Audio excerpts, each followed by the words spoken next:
can handle all your building, renovation, roofing, and painting needs. J. Lee Construction Roofing Services has been serving roofing needs of St. John's and Duval for many years.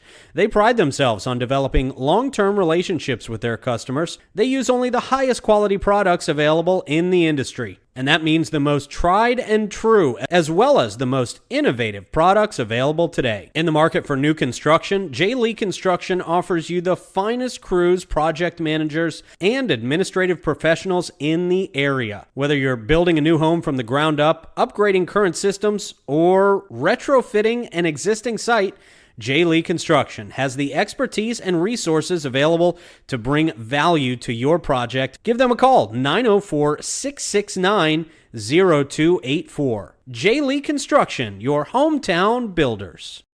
At St. John's Family Funeral Home and Crematory, they believe every life is unique, and honoring that uniqueness is a vital part of healing. From personal traits to life's journey, they take the time to celebrate what made your loved one special. Their spacious, family-friendly facility includes an on-site crematory and offers a full range of services, from traditional burials, various cremation options, to green burials, and military tribute. With years of experience and a reputation built on excellence and integrity, they have been honored to serve families from all walks of life. Whether you're planning ahead or facing an immediate need, their compassionate team is here to guide you through every step with care and attention to detail. Call us today at 904-824-1625 or visit www.stjohnsfamilyfuneralhome.com to learn more. Stay connected with your community on the 904 Now, St. Augustine's premier news and entertainment network. From morning updates to evening laughs, we keep you informed and entertained. Follow us on Facebook, Instagram, YouTube, and Rumble, the 904 Now. Stay in the now.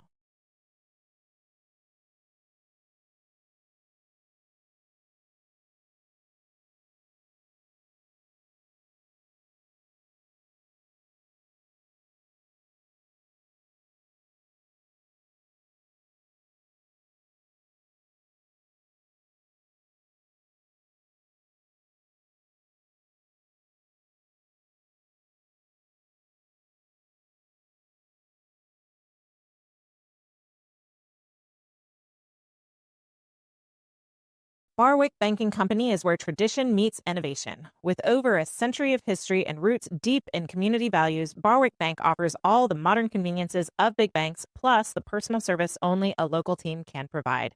From business and personal banking to home lending, they're for locals, by locals, serving you right here in St. Augustine and beyond.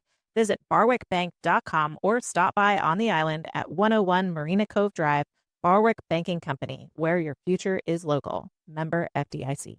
When comfort and reliability matter, trust the team that truly does it all. Do All HVAC and Plumbing. Proudly serving St. Johns County and Jacksonville. Locally owned and operated, Do All offers expert heating, cooling, and plumbing services for homes and businesses. From installs and emergency repairs to air quality, refrigeration, and complete plumbing, they're available 24/7 with honest, dependable care. Call 904-547-2168 or visit doallhvac.com. Who are you going to call? Do All, the Heat Busters. 2720 State Road 16 in St. Augustine, right there at St. Augustine Outlets. Give them a call, 904-824-3315. That's Sonny's. It's yummy. Local pit masters since 1968.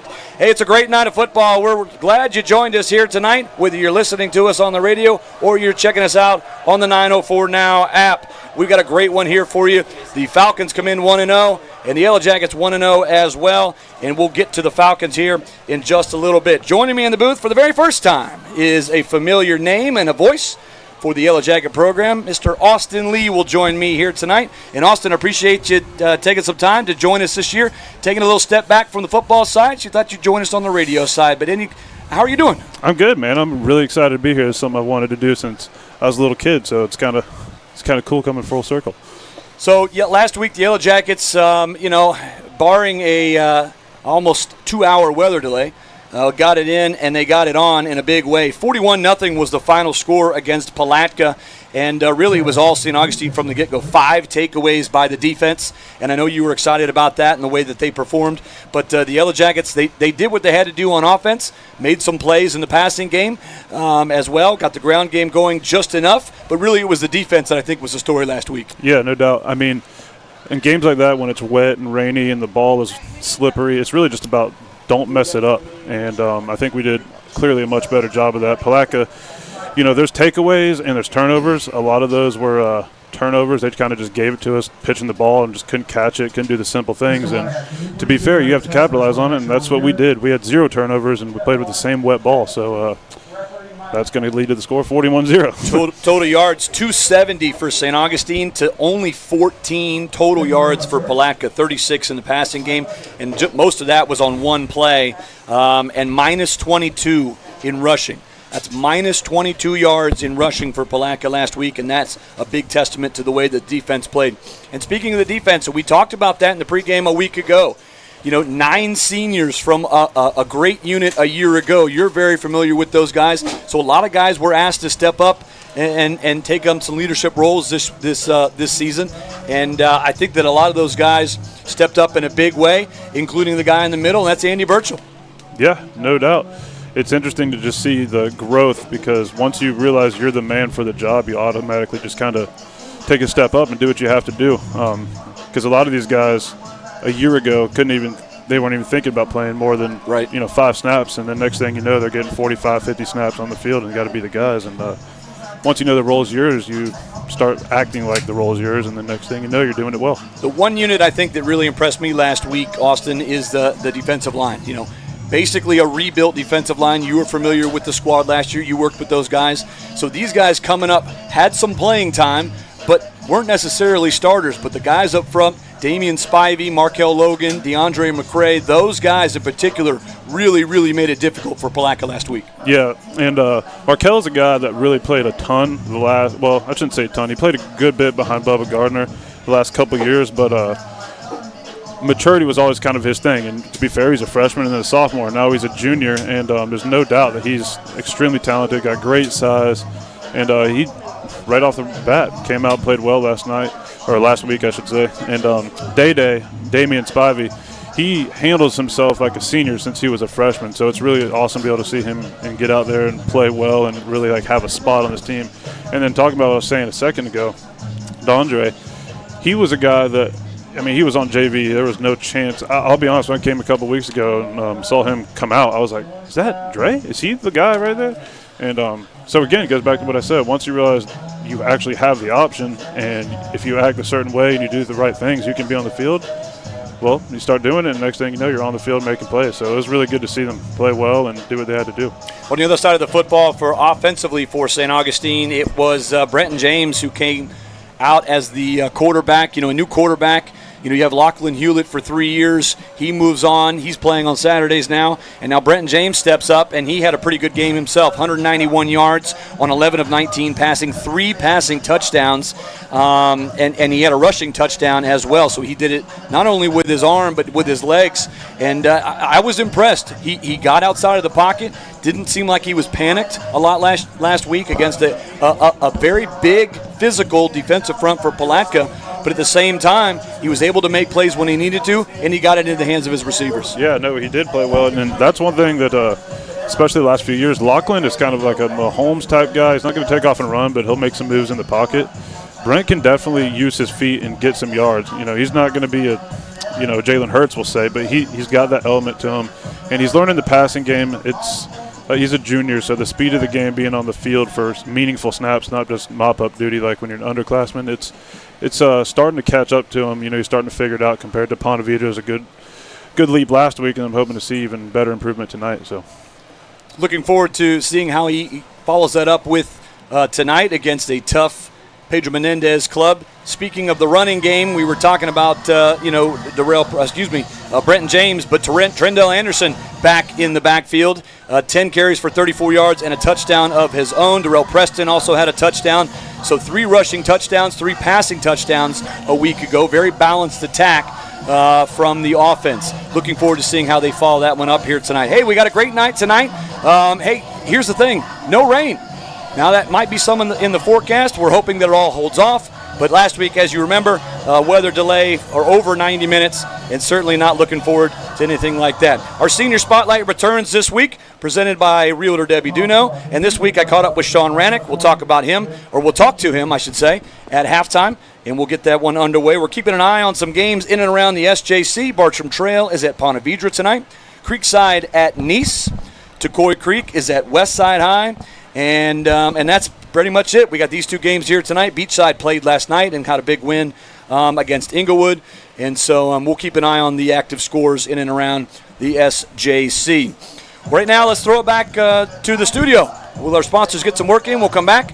We'll get you all set up for Pedro Menendez here tonight. We'll talk about what we expect to see out of them, some of their key players, key moments in on for tonight's game, and we'll get you set up for the kickoff in about 12 minutes. You're listening to Yellow Jacket Football right here at 102.1 FM, AM 1240, WFOY, and the 904 Now. Life is not perfect and sometimes throws you a legal challenge. That's when you turn to Canaan Law. Canaan Law is a local St. Augustine firm of 6 lawyers specializing in personal injury, criminal cases, divorces, and civil litigation. The firm provides compassionate guidance and aggressive representation. Canaan Law attorneys are litigation specialists and know our local court system, and they know how to fight for you. Call 904-824-9402 to schedule your consultation today. Canaan Law, your home field advantage when it matters most. At St. John's Community Pharmacy, your health is their priority. Locally owned and proudly serving St. Augustine and surrounding communities, they offer personalized care, custom compounding, and low-price generic plan. From diabetes support and health screenings to immunizations and personalized packaging, their friendly team is here for your whole family. Visit them today at 2720 US 1 South, Suite A, or call 904-460-1000. St. John's Community Pharmacy, your neighborhood pharmacy focused on you.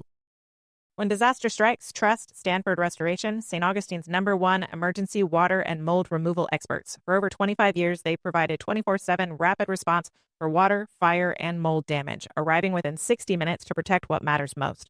From emergency cleanup to deep cleaning of carpets, tile, and upholstery, Stanford treats your home like it's their own. Serving St. John's and surrounding counties with expert care and proven results. Get your free quote today at StanfordRestoration.com. Stanford Restoration, restoring peace of mind, one home at a time. Ready to find your dream home or sell with confidence? Trust the Noah Bailey Group, St. Johns County's real estate experts. Whether you're buying in St. Augustine, Ponte Vedra, or St. Augustine Beach, or looking to list your home or commercial property, they've got the latest listings and local insights to guide you every step of the way. Get your free home analysis today and unlock your property's full potential. Call 904-878-4447 or visit them at 403 Anastasia Boulevard or online at NoahBaileyGroup.com. The Noah Bailey Group, your dream home starts here. Looking for the perfect place to dine in St. Augustine? Visit Raintree Restaurant, a local favorite for fun, family, and friends. Enjoy award-winning Mediterranean, American, steak, and seafood dishes in their beautiful indoor dining room or expansive courtyard. Sip handcrafted cocktails or fine wines at the full bar and enjoy free on-site parking. Named an Open Table Diner's Choice for 2024, Raintree is located at 102 San Marco Ave. Call 904-824-7211 or make your reservation today at RaintreeRestaurant.com. Want the best way to stay in the now? Tune in to the 904 Now, St. Augustine's premier news and entertainment podcast network. Start your day with the St. Johns County show that's on in the morning for the latest news, unwind with laughs on Bollocks This Evening, or get local perspective with Troy's 2 Cents every Friday. We keep you connected to the community we live in. Like and follow us on Facebook and Instagram, and don't forget to subscribe on YouTube and Rumble. The 904 Now. Stay in the now.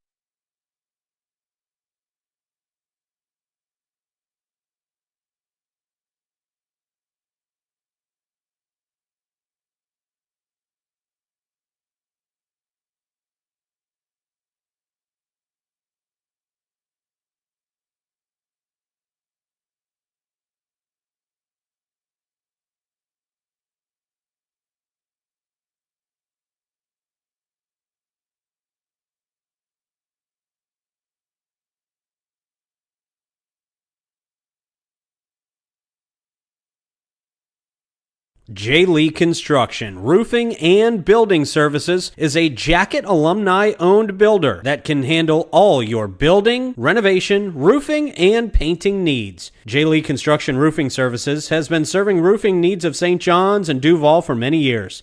They pride themselves on developing long-term relationships with their customers. They use only the highest quality products available in the industry. And that means the most tried and true, as well as the most innovative products available today. In the market for new construction, J. Lee Construction offers you the finest crews, project managers, and administrative professionals in the area. Whether you're building a new home from the ground up, upgrading current systems, or retrofitting an existing site, J. Lee Construction has the expertise and resources available to bring value to your project. Give them a call, 904-669-0284. J. Lee Construction, your hometown builders.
Ladies and gentlemen, we're here at Foots Burnley Stadium, the night's crosstown rivals.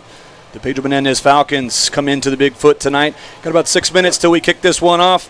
Falcons tonight coming in road whites, blue helmets, blue pants, very familiar road uniform. Let's talk about those Falcons here for a minute.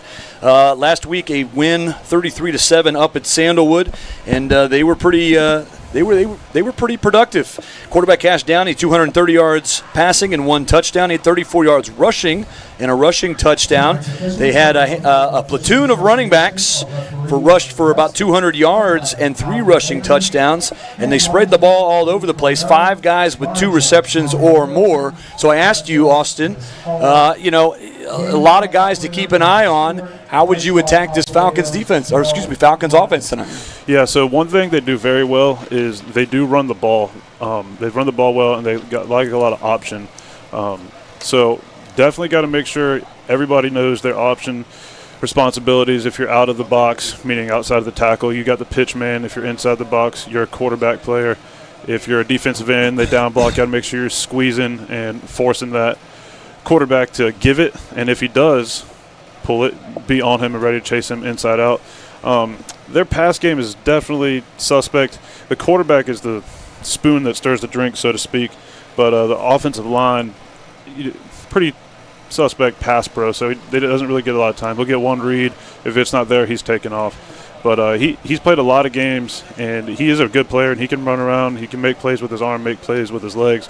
So I would just say we got to make sure that we keep the ground game very limited, keep it under control, and should go smooth from there. Yellow Jackets come out. It's a blackout tonight. A lot of black in the stands.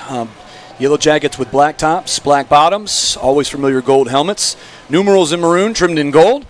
And the captains for tonight for the Yellow Jackets, Trendell Anderson, number 10. That is Samorian Wingo. Ludo, they call him, number 1. Number 51, Damian Spivey. And number 3, Andy Burchell. For the Falcons tonight, don't have a roster on them just yet. Waiting for them to come up. Oh, we do. We do have a roster on them. Look at that. Look at that. It is number 11. I think it's 11. John Paul tonight. 51. Number 51, that is Ransom Rhodes. And number 54, I believe. No, 52, Connor Holzendorf. And 17, that is Luke Harmon. The way they wear their jerseys these days, it's hard to see the numbers. It is hard to see the numbers for sure. And usually we are the ones complaining that we can't see our numbers. At least we're trimmed in gold tonight on those black unis. So that will help us out certainly tonight. See what the Yellow Jackets do a couple of minutes before we get this one kicked off. Appreciate you joining us here wherever you are, whether you're on the mothership at 102.1 FM on the 904 now, or if you are streaming us at 1021news.com. Let me tell you, the All Blacks, that's not just because it's a rivalry game and it looks cool. You see how muddy that field is? Yes, it is. Trust me, there's a lot that goes into game planning. It's not just football. The laundry is a big deal. Let's talk about that for a second. We were checking out the field conditions, and it is swampy down there. All the rain this week, all you folks out there know all about it, and it has been a wet week for cert. And the field, for the most part, is in pretty good shape. But down here at this west corner of the end zone, it is going to be very, very sloppy at the west end zone down on this end. Looks like Pedro has won the opening coin toss. They have elected to defer to the second half. Jackets are going to receive the football to start this one here tonight. And so they will take it, and they will move from right to left across your radio dial to get this one kicked off.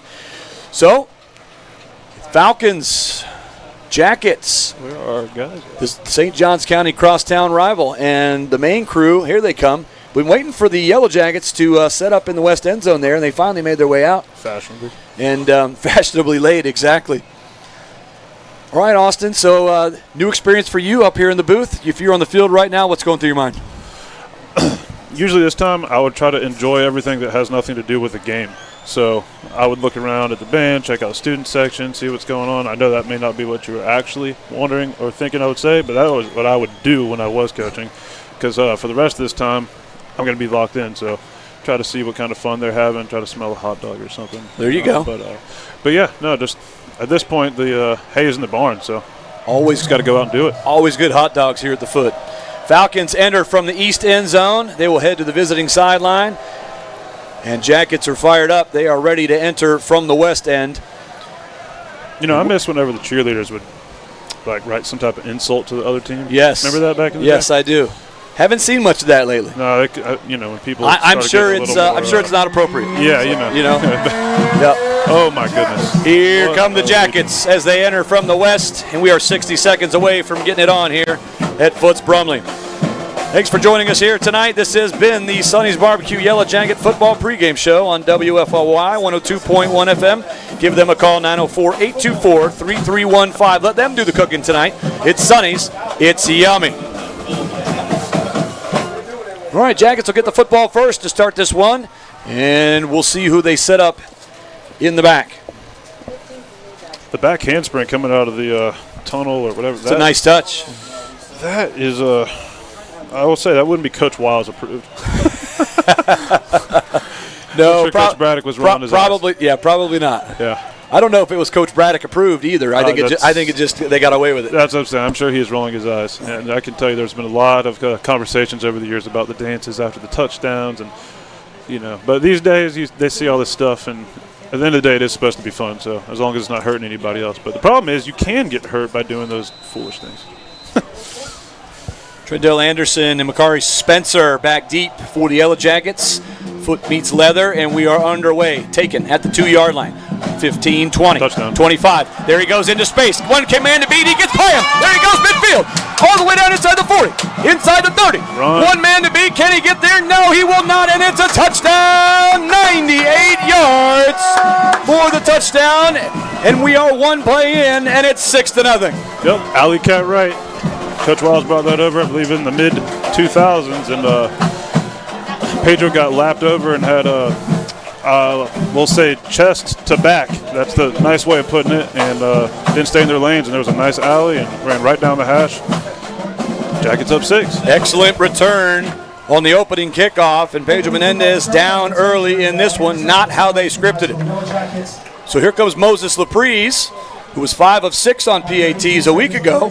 Let's see if he can get this one up and over and give the Jackets a 7-0 lead. So 11:42 to go. And Trendell Anderson with a 98-yard kickoff return for the touchdown. Not Laprise, it is there we go. Braylon Matos, and he gets it up and he gets it through. How about that? One play, Jackets lead 7-0. Throw it back to studio. Quick timeout. You're listening to Yellow Jacket Football, 102.1 FM, AM 1240, WFOY, and the 904 now. J. Lee Construction, Roofing and Building Services is a Jacket alumni-owned builder that can handle all your building, renovation, roofing, and painting needs. J. Lee Construction Roofing Services has been serving roofing needs of St. John's and Duval for many years. They pride themselves on developing long-term relationships with their customers. They use only the highest quality products available in the industry. And that means the most tried and true, as well as the most innovative products available today. In the market for new construction, J. Lee Construction offers you the finest crews, project managers, and administrative professionals in the area. Whether you're building a new home from the ground up, upgrading current systems, or retrofitting an existing site, J. Lee Construction has the expertise and resources available to bring value to your project. Give them a call, 904-669-0284. J. Lee Construction, your hometown builders. Back to live action here, 11:30 to go. Kickoff taken back across the 30 and out to about the 33-yard line. That's where Pedro Menendez will start their opening drive of the ball game. 7-0, Jackets lead. Trendall Anderson with a 98-yard kickoff return for the touchdown on the opening kick. And now we'll see Cash Downey and the Falcons on offense see what they can do to try to recuperate that. Decent return, and they'll have it at their own 33. 11:32 to go. Opening quarter just underway here at the foot. So Falcons have 2 right, 1 left. Downey in the shotgun. Scans over the defense. 10 seconds on the play clock, and here we go. Handoff, going left side, trying to get around the edge. Slips a little, but keeps his footing. He'll have the first down and a good run. Looks like the Jackets might have had him, but he was able to skip free. And he gets out across the the 45 to the 46-yard line, gain of 13, and it'll be a first and 10 for the Pedro Menendez Falcons. Yeah, the ball spilled out there outside the tackle, and I'm not sure where Sam was or our strong safety coming down. And he got outside of there, was able to get vertical, and got a first down. Let's see here. First down and 10. Shotgun snap. Looking zone. right. And cut back inside. Made something out of nothing. He was hit at the line of scrimmage, but he was able to get it out to the 50-yard line, the midfield stripe, gain of 4. And it'll be second down and 6 here for the Falcons. Yeah, 2 outside zone plays back-to-back, trying to get us going sideways, letting the running back find a hole and just get vertical. Let's see what they got coming here. Second down, 6. The nose of the football is on the midfield stripe, so technically they're still in their own territory. 10:30 to go, first quarter. Jackets lead 7-0. Really liking the spread look. It's interesting. Right now they have an lead. Okay, there it goes. I was watching film. They had a legal formation last week. 2 left, 1 right. Shotgun hit and dropped by a swarm of Yellow Jackets. First swarm of the night for the St. Augustine defense, and they get him in the backfield for a loss. They'll give him forward progress for a loss of only 2, and it brings up third down and long. Call it 3rd and 8 here for the Falcons. Yeah, I tried to run a power there. That backside guard pulled, and center was not quite fast enough blocking back, and all over that. It's got 3rd and long here. So 3rd down and long, 3rd and a long 8 here for the Falcons. 3 right, trips right. Tight split up top. Shotgun snap. Downey rolling right, looking. He's going to fire it out towards the sideline. Did he make the catch? Should be a yard he short. will. He did make the catch, but he'll be a yard shy at the Jacket 45-yard line. Nice catch there, right on the sideline. Brian Braddock pleading his case. Listen. See where he hit right there? He was in, Coach. It's okay. See where he was out? Get the call in. So now 4th and 1. Falcons are going to go for it here at the Jacket 45-yard line. Don't jump, fellas. So Jacket 45, they're going to go for it on 4th and 1. That was really smart by T.J. Sims there. Get him on the sprint out flood. Since, like I was saying earlier pregame, they're not the best in pass pro. So all right, here we go. Right side hash, twins right, 1 receiver far left. Handoff, inside handoff. He won't get there. He'll lose a yard in the play, and the Jackets will get the stop they needed and will take over on downs at their own 46-yard line. Yep, that was another power play on 2nd down where they ran. They lost 3 yards. That was the same play they went back to. I just don't think up front offensively that they're good, quick enough on their feet to stay with our guys up front of the D-line. We'd run lots of movement, rarely just coming straight off into a gap. We're going left, we're going right.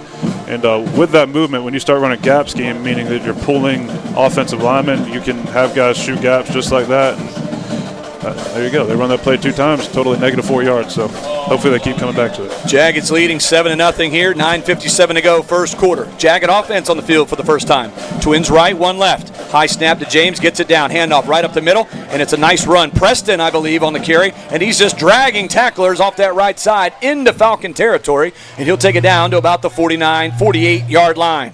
There you go. Yep, Nate. That's what we call him. Nate Preston. I know his first name is Darrell, but we always call him Nate. It confuses me sometimes. But one thing you will see us run very well is power. But we're having a struggle time. That is our bread and butter. You can count death taxes in St. Augustine High School running power well. Two right, one left. Excuse me, two left, one right. Handoff. No, fakes the handoff, swings it out. He's got it complete. On that far side, there's Wingo, and Wingo will get a couple of yards near, let's see, well, they're going to mark him down at the 46-yard line. I thought he got to the 45, but he'll be shy by about 2. Call it 3rd and long 2 for the Jackets here. Let's see if they can convert. Yeah, questionable spot. Shotgun snap again. Handoff. Has the first down. Taken down at the 41-yard line. Needed 2. Got 5. And it'll be a first down for the Jackets here. They'll move the chains down to the Falcon 41. Yeah, one thing I'm sure you'll see a lot tonight is sometimes Pedro will keep their inside linebackers in the box. And so when we start spreading our numbers, getting wide splits with our receivers, we'll sometimes have numbers on them. So we'll have more guys on the outside than they do. So RPOs will be open. First down and 10. Handoff right up the gut and another 5 yards. There it is. It looked easy on that one. Preston again on the carry. He takes it down to the Falcon 36. It'll be 2nd down and 5 here. 8:30 to go. First quarter. Jackets lead 7-0. So Jackets looking good on their first possession on offense here tonight. They already lead this game 7-0 on the opening kickoff return for a touchdown. Shotgun snap. James looking. Now he's flushed out of the pocket. He's going to tuck it and run. Should have the first down, and he will. He'll slide down at the 25-yard line. That's where he'll go down, and he'll have another first down. Jackets moving the chains right down the field here. That's great. I mean, he's sitting there back. He's got good protection. Nobody's open downfield. And that's what we were talking about pregame, is he can really make those plays. And it's another element of the offense that we didn't have the last few years. Jackets 1st and 10. Slings it out. Wingo's got it on the far sideline. He'll take it upfield, and he'll get upfield quickly. Flag comes in. We'll wait for the signal here. As it stands, he's got a first down gain of about 12, but this one might be coming back. Yeah, it looks like it's going to be a hold. But that's what I was talking about just a minute ago, is those RPOs where we have a run-pass option. So as we have holding on us. But, yeah, as we got a run play called, on the outside, we're going to have like a quick bubble screen or a quick now screen. And if Brent is looking out there and he likes the numbers or he likes our guys, he sees Samorian versus somebody else that he thinks has a better chance, he's going to pull the ball and throw it out to him. So I'm sure you'll see a lot of that tonight. Dexter Baker will check in for the tight end, Caleb Sturr. And they'll go with 2 left, 1 right. Nope, excuse me. 2 left, 2 right. So twins on each side here. Do we have a tight end? Somebody needs to get on the ball. There we go. So here we go. Sends a man in motion. Preston out of the backfield. James looking downfield. Looking. Pressure coming from behind. He's got to get rid of it, and he does. And he's got Wingo. What a great catch there by Samorian Wingo at the 19-yard line. He was dragged down, and it was a great catch, and they got a big chunk of that back. And there'll be a 2nd down and about 4 here. Nice gain of 16. Man, that's a terrific throw. He's rolling to his left, his right-handed quarterback. He's got somebody on his tail. I don't even know if he knew. Able to turn his shoulders and get the ball to Samorian for a first down. That is not an easy throw. Actually, take that back. 2nd down. Felt like a first down. 2nd down and a long 4 here. 2 right, 1 left. James, shotgun snap. Handoff. Anderson up the gut, and he'll take it all the way to the goal line, and he gets in for the touchdown. Falcons couldn't catch up with him. He ran nothing tricky about it. Went right up the gut against the Falcons defense, and I don't think he was touched until he was inside the 5-yard line, and he'll walk it in for the touchdown, and it's 13-0 for St. Augustine. Yes, sir. Yep. Pedro likes to do a lot of plugging, so the inside linebackers, they'll just kind of blitz them through a gap rather than have them read. So what can happen is if you're blitzing the A-gap, but that guard where the A-gap once was moves, well, now there's a new A-gap, and you're in the old one, and that's what happens is got an extra gap unaccounted for, touchdown Jackets. Matos with the extra point. It is up, and it is good. 7:03 to go here. First quarter, our score, Jackets 14, Falcons nothing. Back to studio for a quick timeout. You're listening to Yellow Jacket Football, 102.1 FM, AM 1240, WFOY, in the 904 now. At St. John's Family Funeral Home and Crematory, they believe every life is unique, and honoring that uniqueness is a vital part of healing. From personal traits to life's journey, they take the time to celebrate what made your loved one special. Their spacious, family-friendly facility includes an on-site crematory and offers a full range of services, from traditional burials, various cremation options, to green burials and military tribute. With years of experience and a reputation built on excellence and integrity, they have been honored to serve families from all walks of life. Whether you're planning ahead or facing an immediate need, their compassionate team is here to guide you through every step with care and attention to detail. Call us today at 904-824-1625 or visit www.stjohnsfamilyfuneralhome.com to learn more. Stay connected with your community on the 904 Now, St. Augustine's premier news and entertainment network. From morning updates to evening laughs, we keep you informed and entertained. Follow us on Facebook, Instagram, YouTube, and Rumble. The 904 Now. Stay in the now.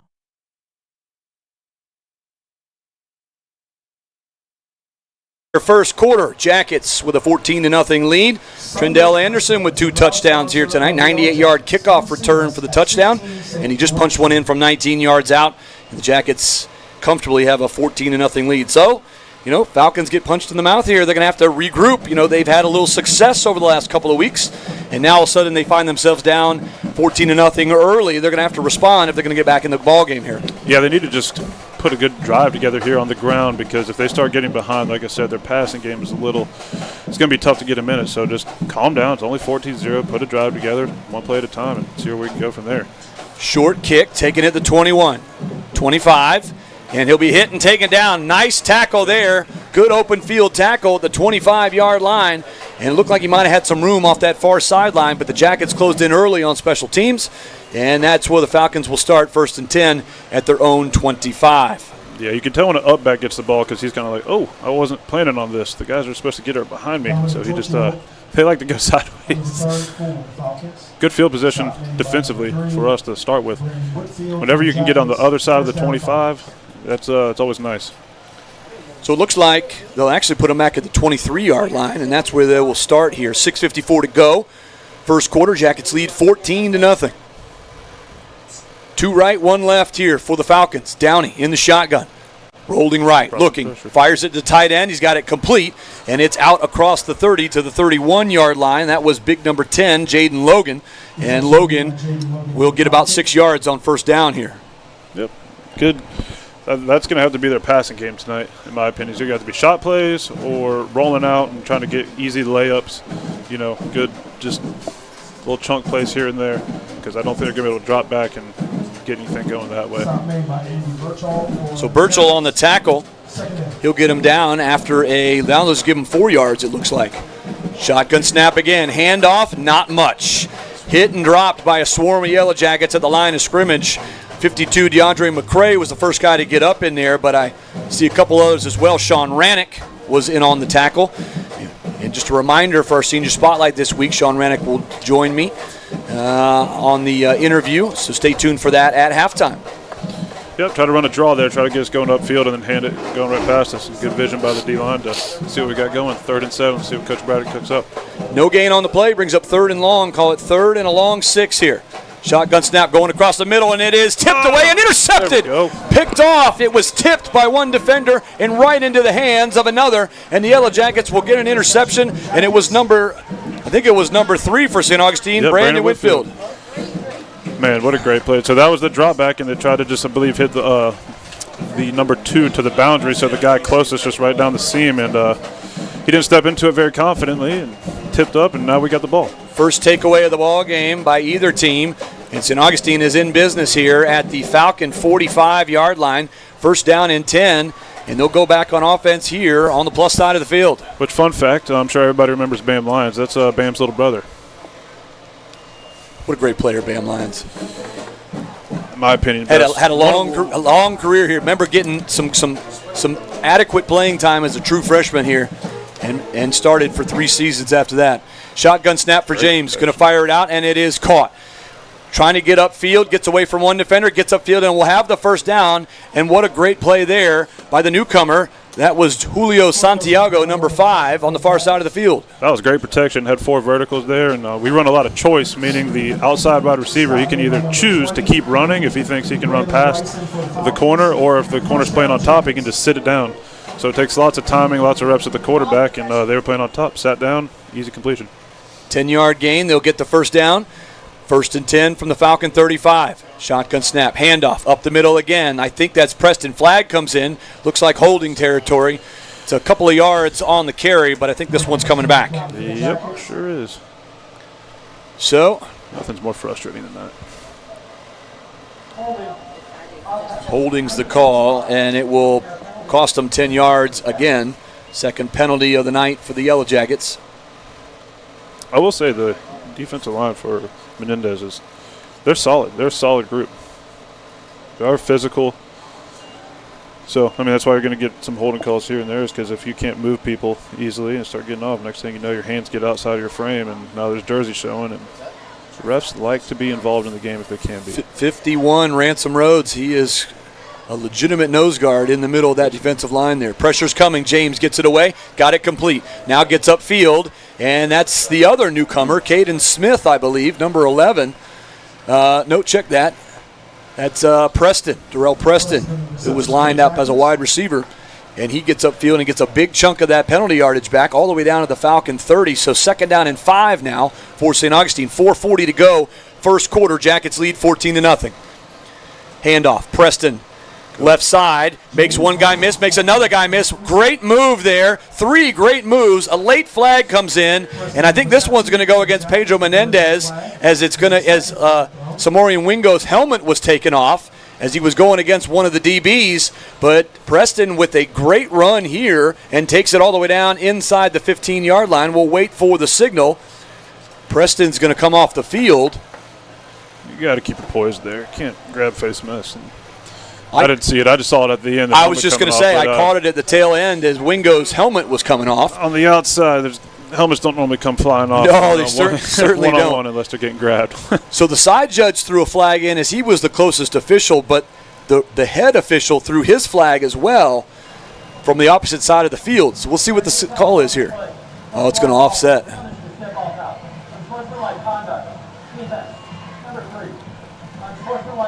Yeah, unsportsmanlike against Wingo and unsportsmanlike against number 3, Kane Vona. So I'll take it. Yep.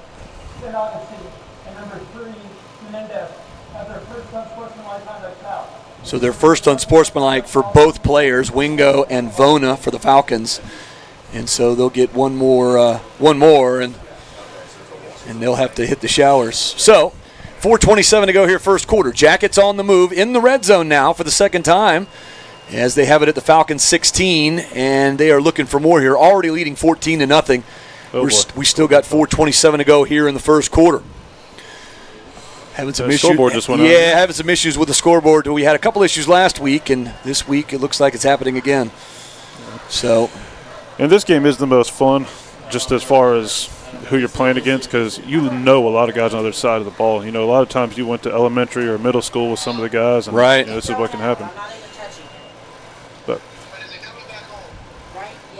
all right, so here we go. Back to action.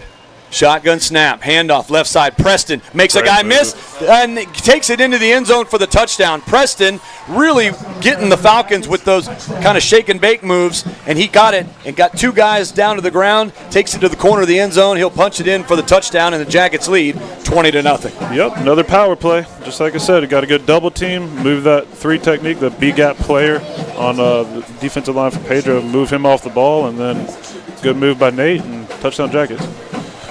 So called keep the cup is what we call that. We always have an outside leverage player, inside leverage player, and a guy on the top. And kick is good. Low kick, but he gets it up and through. Matos with the extra point, his 3rd of the night. He's 3 for 3, and Jackets lead 21-0. Let's go back to the studio. Another quick timeout. Right back after this. You're listening to Yellow Jacket Football, 102.1 FM, AM 1240, WFOY, and the 904 now. Barwick Banking Company is where tradition meets innovation. With over a century of history and roots deep in community values, Barwick Bank offers all the modern conveniences of big banks, plus the personal service only a local team can provide. From business and personal banking to home lending, they're for locals by locals, serving you right here in St. Augustine and beyond. Visit barwickbank.com or stop by on the island at 101 Marina Cove Drive. Barwick Banking Company, where your future is local. Member FDIC. When comfort and reliability matter, trust the team that truly does it all. Do all HVAC and plumbing. Proudly serving St. Johns County and Jacksonville. Locally owned and operated, Do All offers expert heating, cooling, and plumbing services for homes and businesses. From installs and emergency repairs to air quality, refrigeration, and complete plumbing, they're available 24/7 with honest, dependable care. Call 904-547-2168 or visit doallhvac.com. Who you gonna call? Do All, the Heat Busters.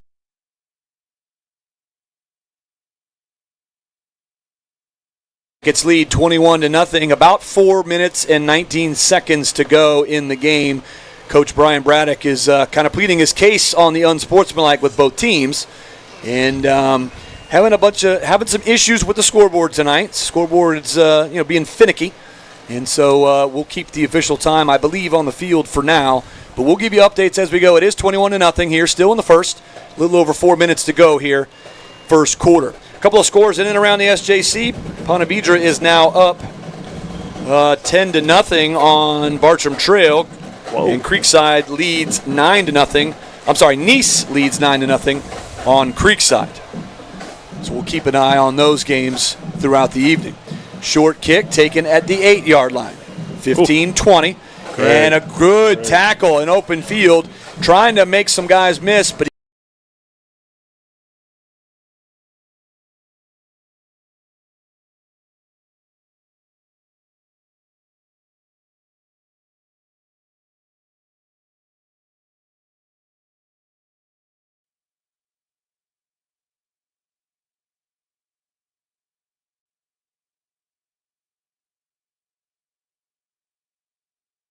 about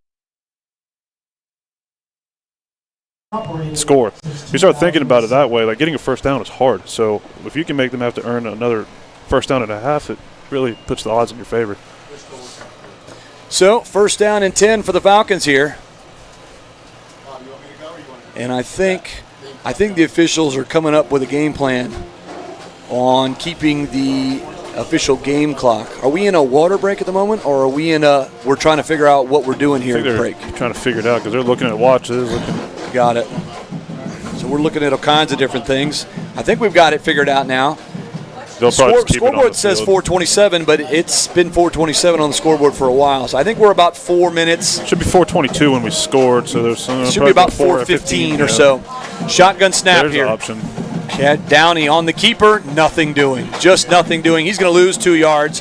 Back at the, they're going to give him forward progress to the 20, so it'll be no gain on the play, and I think that's a favorable spot there. It'll be second down and 10, and just nothing doing right now for the Falcons. They can't seem to get out of their own way. Yeah, if I'm TJ Sims, the offensive coordinator for Pedro, that's what I'm trying to do is get your quarterback going. Like I said, he's the guy that really gets things going, and he hasn't been put in position to do much. He's been handing the ball off. He's had a couple, sprint out throws, but get his feet going. That's get him into the game. Obviously St. Aug has something to say about that, but that's what I would be trying to do if I were him. So they got 4:16 is what they've got it set now. 4:16 in the first quarter. Jackets with a 21-0 lead. 2 receivers right, 1 far left. Downey in the shotgun. Looking. And he'll hand it off. Delayed handoff, and he'll get it out across the 25 to the 26-yard line. Something there, as he'll pick up 6. That's the outside zone that they started the game with, where they're getting the field going sideways, and that quarterback has an option to either pull it or he can give it, and doing a good job, when they get that down block and he's reading the defensive end. The backside guy is doing a good job just sitting there and making sure he hands it off.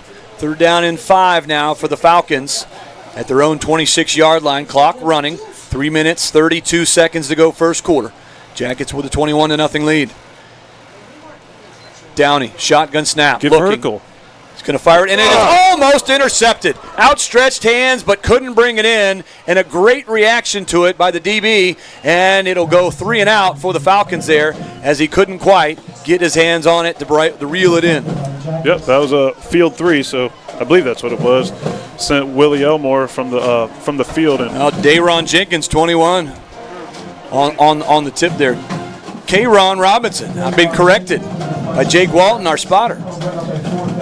No, but that was a great call by Coach, because he knew they were gonna sprint out to the field, so run them right into it, and sure enough, that's what we did, and he didn't feel confident, so he had to get rid of that ball quick, and he's lucky that we're not still the band's not playing right now.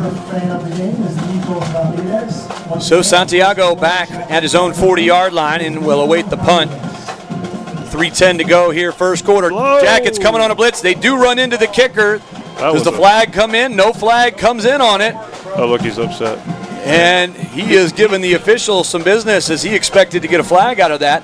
Short kick, it was downed at the 45-yard line of St. Augustine, so great field position again.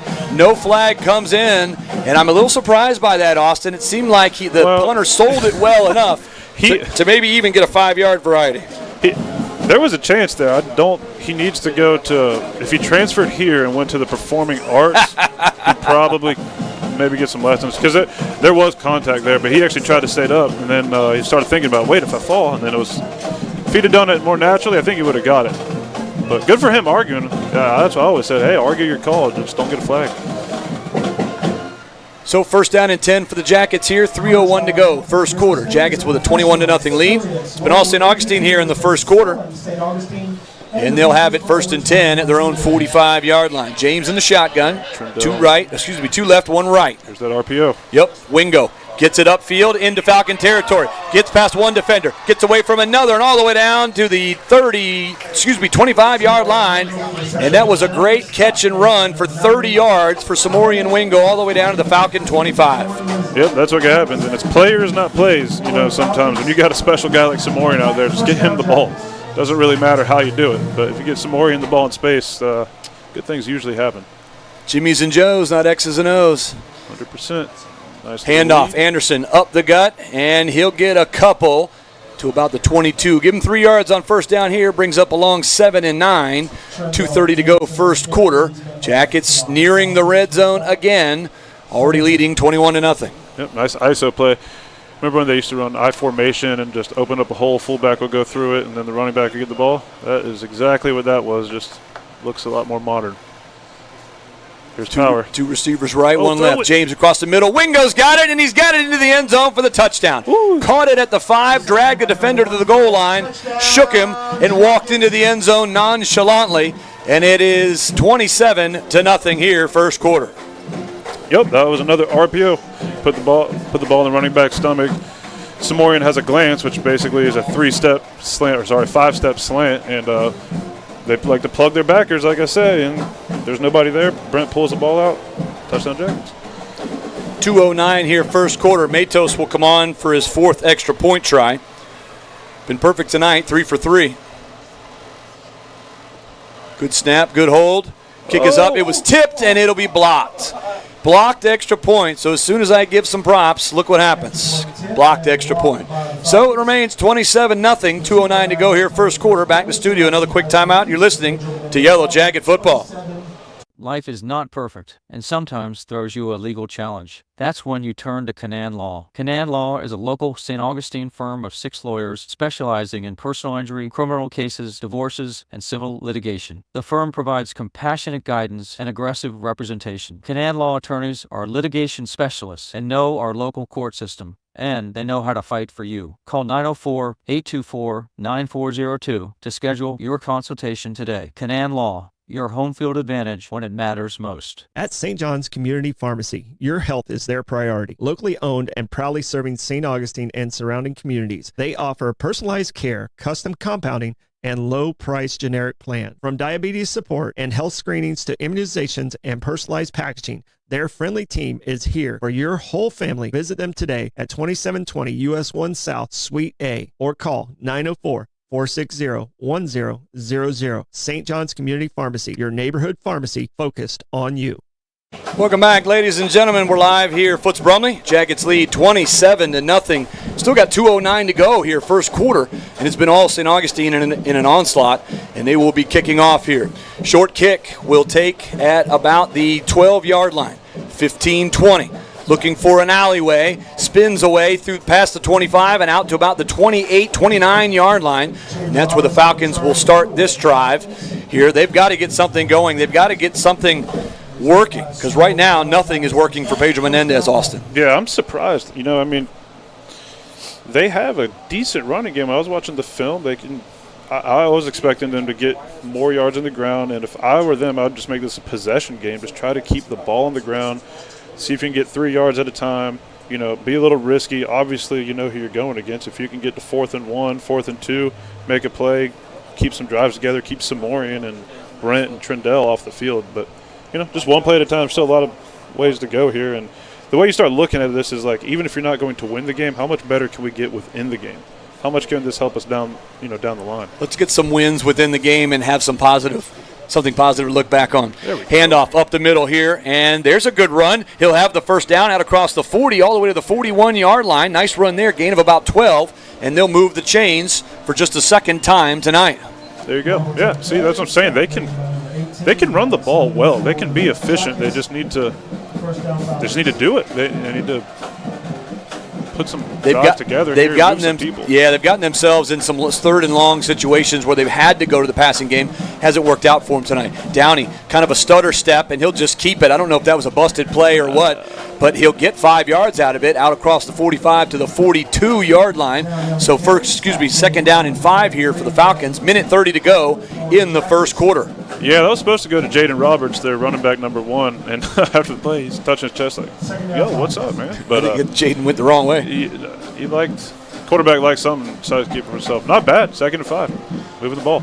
2 right, 1 left here for the Falcons. Shotgun snap for Downey. He'll hand it off, going left side, being chased. He'll get around the edge, and he'll have the first down. Big collision at the marker, but he will win the battle here and push forward for a first down out across midfield into Jacket territory for just the second time tonight at the Jacket 48. Sheesh, that was a car crash. But that's what they need to do. Just get the ball going, let your best players have the ball and see what they can make happen. I think what's really giving them a hard time is all the movement we're doing up front. So these outside zones, they kind of negate that. The movement up front doesn't really matter as much, and that's why they're getting more positive plays from it. Field 3. Twins left, Twins right. Swings it out, wide receiver screen, not much there. He'll get a couple down to the 45-yard line, but the Jackets were all over it quickly. It'll be a gain of 2, brings up 2nd down and 8 here, and that might be the final play of the first quarter. Long first quarter here. Maybe it's just because the scoreboard has been lighting up for the Yellow Jackets. It's 27-0, and it looks like they may get one more off here. They need to hurry up. Game clock's at 15, and they have enough time on the play clock. So you need to get plays in. Plays are your currency right now. Game clock at 6. They will snap it. Drop back. Dropping back, taking some pressure. He's going to be hit. He'll get rid of the football and just throw it away to the sideline. Did he get outside of the pocket? No flag coming in, so I think they will give him credit for it. It will not be a grounding call, and they'll call it incomplete, and that will finish the first quarter. What a first quarter it was. Jackets all over the Falcons here tonight. 27-0 is our score. We'll go back to studio for a quick timeout. We're right back after this. You're listening to Yellow Jacket Football.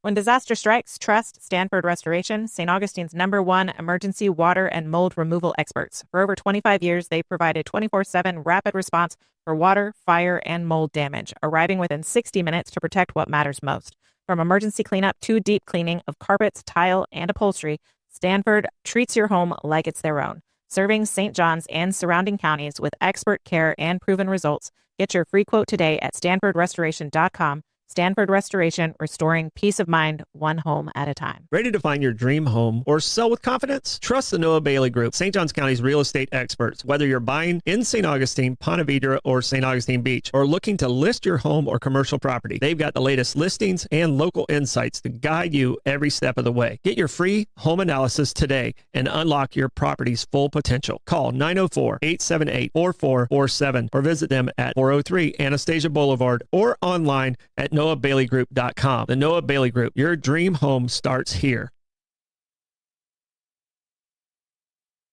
Falcons on the move, but they have it 3rd down and long from the Jacket 45-yard line here. They need to take it out across the 38-yard line. So they'll bring a guy in motion here. Shotgun snap. Fakes the handoff. Option play. Going right side. Jackets all over it, and they will get him down behind the line of scrimmage. There'll be a loss of 2 on the play. Back at the original line of scrimmage. And now all of a sudden you've got yourself a 4th down and long here inside Jacket territory at the 47. And I mean, you have to go for it here. What do you have to lose, really, Austin? Yeah, exactly. What do you have to lose? Good responsibility football there, and they're going to punt. Well, they're going to punt the football. I think you're limited on options. You mentioned just a couple of minutes ago, like, plays are a premium here. And even if you don't get it, I don't know. I just think you got to go for it. You got to find something positive, unless you're setting up a fake here. So you got to be mindful of that if you're the Yellow Jackets. Coach, no, we're not coming out. Santiago back at the 15. They will punt it away. Off to the side, and Santiago will pick it up at the 12. Oh, boy. He'll do a 360 spin around, and then he'll carry out of bounds on the far sideline at about the 15, around the 15-yard line. And that's where the Jackets will take over. 10:58 to go here, first quarter. Jackets with a 27-0 lead. And right now it is all St. Augustine. Let's see what the offense can do here. Kind of a curious call there on 3rd down from Coach Sims. It's 3rd and 7. You're at, what were we at, the 45 or so. I'm just trying to pick up half of that to where you can get a 4th and 4 and try to go for it. One of those sprint floods would have been good there or something. I mean, but here we are. Here we are at the friendly confines. All right, 2 right, 1 left. James in the shotgun. Attached tight end. Look at that. I think that's. I think it's Anderson to his left. He'll bring him in motion, and it is Anderson. James looking upfield, and he's got it complete. Out across the 30, trying to get upfield. Santiago gets it across the 35, taken down awkwardly. He'll have the first down, but we got a flag down back at the 18-yard line. I'm not sure what that could have been. There was no blocking going on, unless somebody was lined up. We had a tight end on, so both receivers detached should have been off, which we were. So let's see what we got here.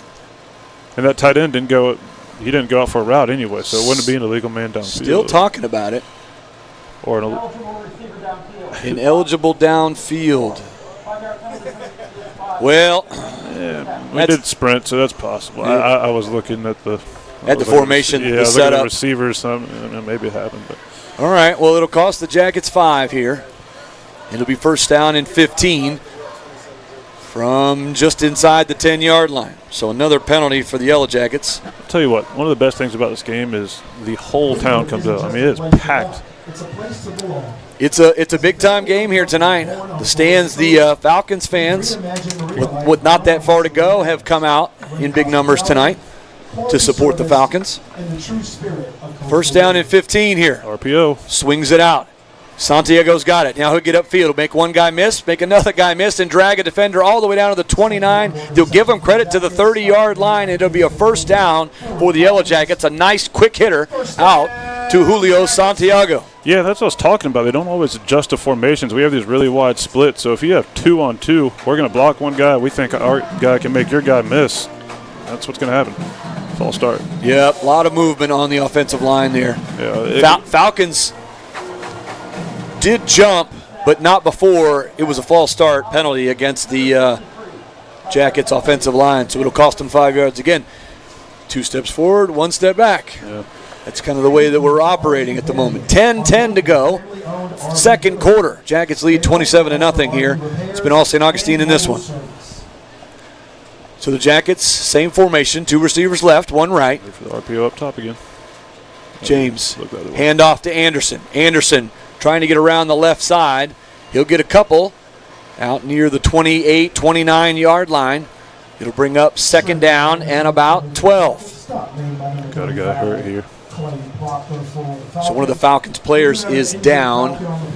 So we'll keep it right here during the timeout. Timeout brought to you by the good folks at Evans Automotive, your one-stop shop for automotive maintenance and repair. Give them a call, 904-819-6599. That's Evans Automotive, 9:44 to go. Second quarter. It's been all St. Augustine here in this one. Started on the very first play of the game. Trendell Anderson took the opening kickoff, 98 yards for the score. And on the next possession, it was Anderson again taking it in for a 19-yard touchdown run. Yeah, and credit to Pedro's kids. They play hard. A big part of football is just lining up correctly and just doing the fundamental things right to try to get in the way or take things away. And I think that's kind of what they're suffering from right now. For instance, that opening kickoff was just, had a guy behind, two guys in the same lane, and there goes the ball. A lot of these big chunk plays we're getting, you're having 2 over 2. That's just not, a good rule of thumb that we always tried to get was whatever's on the outside, if you have 2 detached, we want 3 on 2. Numbers game. Yeah, if they got 3, we want 4. So we bump our Mike linebacker out there to where we have somebody in the alley. You always have one more, right? And Pedro doesn't always adjust to that. And I know they like plug in their linebackers and doing things like that, but, it's a sacrifice. If you're not getting pressure and you can just get the ball out real fast like that, then you're going to get stung. So, like right now at the bottom of the screen, we got 2 on 2 with 8 yards of space. If I'm Brent right now, and at the top, you got 3 on 2. 5 wide receivers here for the Yellow Jackets. Back to action. They'll swing it out. Anderson's got it. Blockers out in front. And good blocking up front for Julio Santiago. Helped Anderson get free. And he'll pick up a couple extra yards out to the 38-yard line. Brings up a very manageable 3rd down. And about 2 now for St. Augustine here. 9:25 to go. Look at the first quarter. Jackets will go quickly. 5 wideouts again. Swings it out. Wingo's got it, and he'll get upfield. Nobody even covering Samoring Wingo. Flag comes in late. Wingo's going to take it to the house. He's going to go all the way in for the touchdown, but there's a flag, 2 flags back at the 50-yard line. This is either holding or some illegal block in the back, but this one's coming back. But you see what Wingo brings. I mean, you know it better than anybody, having coached out here the last couple of years. He is just a weapon. And when you have other guys that can contribute around him, you can't just double-team Wingo. That time, no one covering Wingo. They get it out to him in space, and he takes it to the house for 40, 55 yards. Instead, they're going to bring it back. Yeah, I mean, it's exactly what we're saying. They're just pre-snap. You don't even have to – it's before the play is snapped. You're already winning the down. As long as you can catch the ball. If you walk forward, you're already getting the first down. I mean, down here at the boundary, they've got the corner playing 7 yards off, and that's the easiest throw. I mean, all it is a 3rd and 1. I'd be pressing him. It's just that's the thing that's killing Pedro right now is just their alignment and getting set up correctly. Gaggle of Zeros are trying to get it right here. 9:10 to go here. Second quarter. 27-0 is our score. Jackets with the lead. 2 fouls on the play. Both by the offense. Holding off the offense. On Julio. Penalty declined. Pass interference. All right. If the ball's caught behind the line of scrimmage, I don't understand how that's all right, so that's what the coaching staff is arguing here. Brian Braddock wants some clarification. If it's behind the line of scrimmage, how can it be pass interference? That's exactly what he's talking about right now. So yeah, I don't think he's going to. Yep. It's just ridiculous. Yep. I mean, Yep. Brian Braddock is not happy with that explanation because it's not the right explanation. And so the White Hat's just going to, get him to walk away. And he just puts his palms up. Well, yeah. I don't know. Yeah. I mean, I don't know. Well, you should know. All right. Well, it'll take a touchdown away, and it'll make it, instead of it being 3rd and 2, it's now 3rd and about 16. Twins left, Twins right. 5 wide receivers. Bring a man in motion. James taking some pressure. He's going to fire it across the middle. It's complete to Preston, who's going to be well short and taken out of bounds. Well out of bounds, I might add. No flag coming in on that. And it should be a 4th down situation. Jackets will probably punt here. It's frustrating. So, yeah, that is frustrating. I mean, you have the hold anyway. When you're in space like that, just the magnifying glass is on you when you're blocking or you're stock blocking out there as a receiver. You need to just get in the way. There's plenty of space out there. So even if, the terrible call about the blocking downfield, even if that wasn't there, you still have the hold anyway. It's frustrating. 8:30. Now we got a guy that's not running on the field. Yep. Late coming in. So Jackets are going to burn a timeout here. A lot of confusion, not looking good right now. 8:31 to go until halftime. Jackets with a 27-0 lead. No scoring here in the second quarter. We had a lot of scoring in the first quarter. All 4 touchdowns by the Yellow Jackets in the first quarter. And McKay is frustrated. Can't seem to get much going here. We'll keep it right here during the timeout. Timeout brought to you in part by the St. Augustine Shores Golf Club, featuring 18 holes of golf, full-service driving range and practice area, full-service food and beverage, and a level of customer service found nowhere else. Give them a call, 904-794-GOLF. That's 794-4653. That's the St. Augustine Shores Golf Club. Where, Austin? The golf is still fun, even if you're horrible like me. That is actually where the first time I played, which shout out Evans Automotive. Connor Evans took me there a few years ago and taught me how to play on that course. See, there you go. And I bet it was fun, wasn't it? It was fun. Yep. So out of the timeout, Jackets will punt the football away. They have it 4th and about 7. Good. Gets it up and decent punt towards the sideline. It will take... it takes the Yellow Jacket hop and roll inside the 40 down to the 39-yard line. That's where it will end up. 8:18 to go, second quarter. Jackets lead 27-0. And the Falcons will take over here. Let's see if they can get something going. A couple of scoring updates in and around the SJC. Ponte Vedra way up in front now. It's 24-0 over Bartram Trail. And Nice is up 16-0 on Creekside. So a couple of blowouts there. To go with our blowout here, 27-0 is our score. You know, and I'm supposed to be new. Well, they're not in this game. It does not hurt my feelings to hear that Bartram score. I'm not sad about it at all. You're going to join me for that Bartram Trail game. So yeah. That'll be a fun one. Hopefully we're going to have the same score. Looking forward to that here in just a couple of weeks. Falcons will take over, 1st and 10 at their own 39. Shotgun snap. Looking, handoff, outside run, trying to get upfield, and he will. Nice run there, gain of about 9 at about the 49-yard line. Might have enough for the first down. Let's see. Yeah, he will. They'll give him 10 yards on the carry. That outside zone's been good for him since the very first play. I mean, that's their 3rd first down just running that play. So 1st and 10.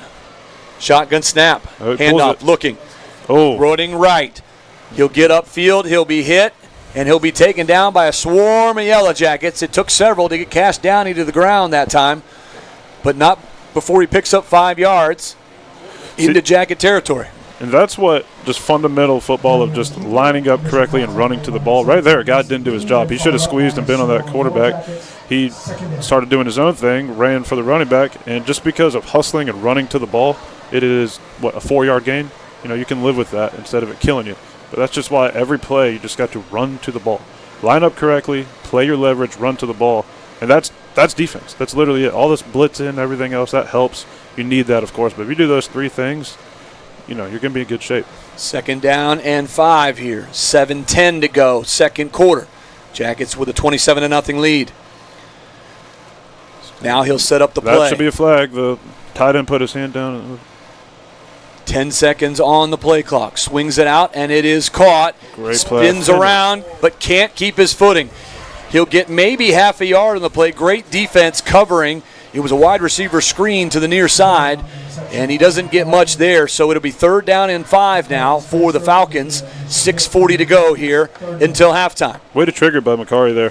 He doesn't even finish the play. Just he gets there, makes the guy stop his feet, and by the time his feet are stopped, you got 10 other guys running, and no gain. Yep. Maybe gain of 1. He got just enough to slow him down, and the Jackets came in quickly to make the stop.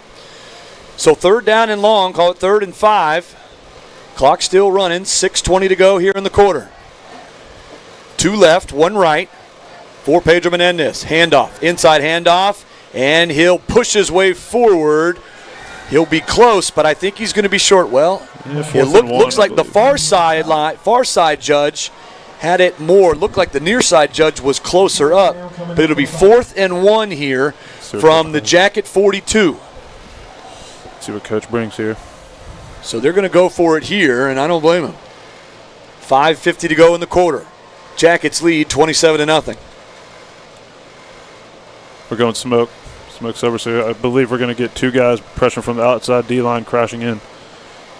And that's exactly what it is. Showing blitz, and here they come. Did they get there in time? It's going to depend on the spot. Nope. Nope, I don't think the far side judge, now the near side judge and the far side judge were totally different. The far side judge said he didn't get there. The near side judge gave him a first down by half a yard.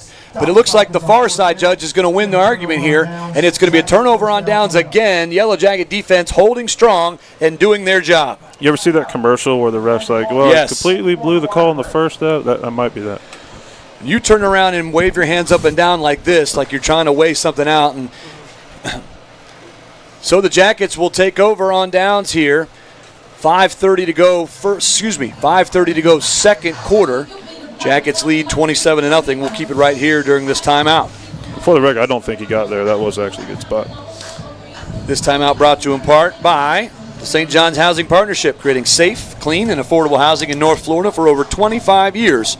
Support nonprofit St. John's Housing Partnership. Make a donation and make a difference. Go to sjhp.org to donate today. Special shout out to our food sponsor, Chicken Salad Chick, for providing us with our pregame meal each and every week. Certainly appreciate their support of Yellow Jacket football and the broadcast. You can find them at the corner of 207 and US 1 in the Winn-Dixie Shopping Center, right there next to Metro Diner. Give them a call, 904-615-8329. That's Chicken Salad Chick. So, 5:30 to go here. Kind of just grinding out the quarter here, Austin. A lot of action in the first quarter. And in this quarter, we're kind of just meandering our way through here. Around.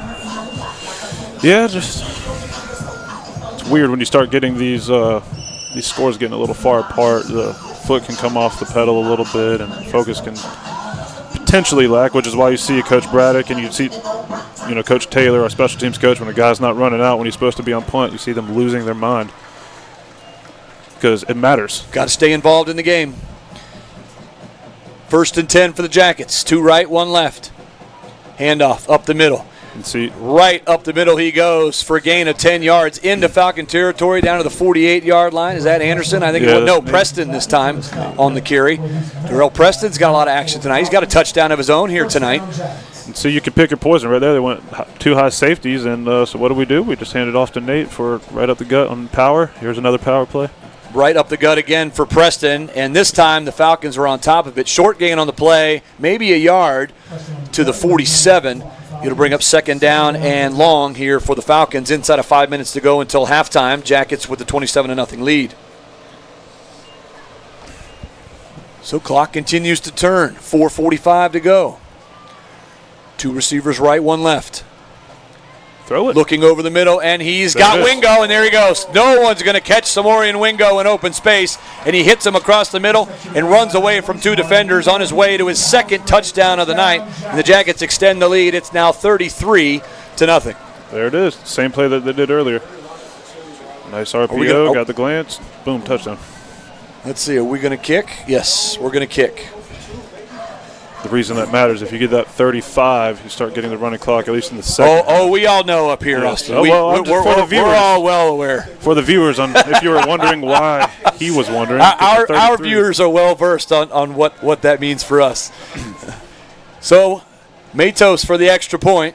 You mean we've had some running clocks here? There's been a few running clocks since I've started doing the broadcast, yes. Oh, I hope that kid's okay. This time it is up and it is good. 4:34 to go. Until halftime, Jackets lead 34-0. Back to the studio for another quick timeout. We'll be right back after this. You're listening to Yellow Jacket Football.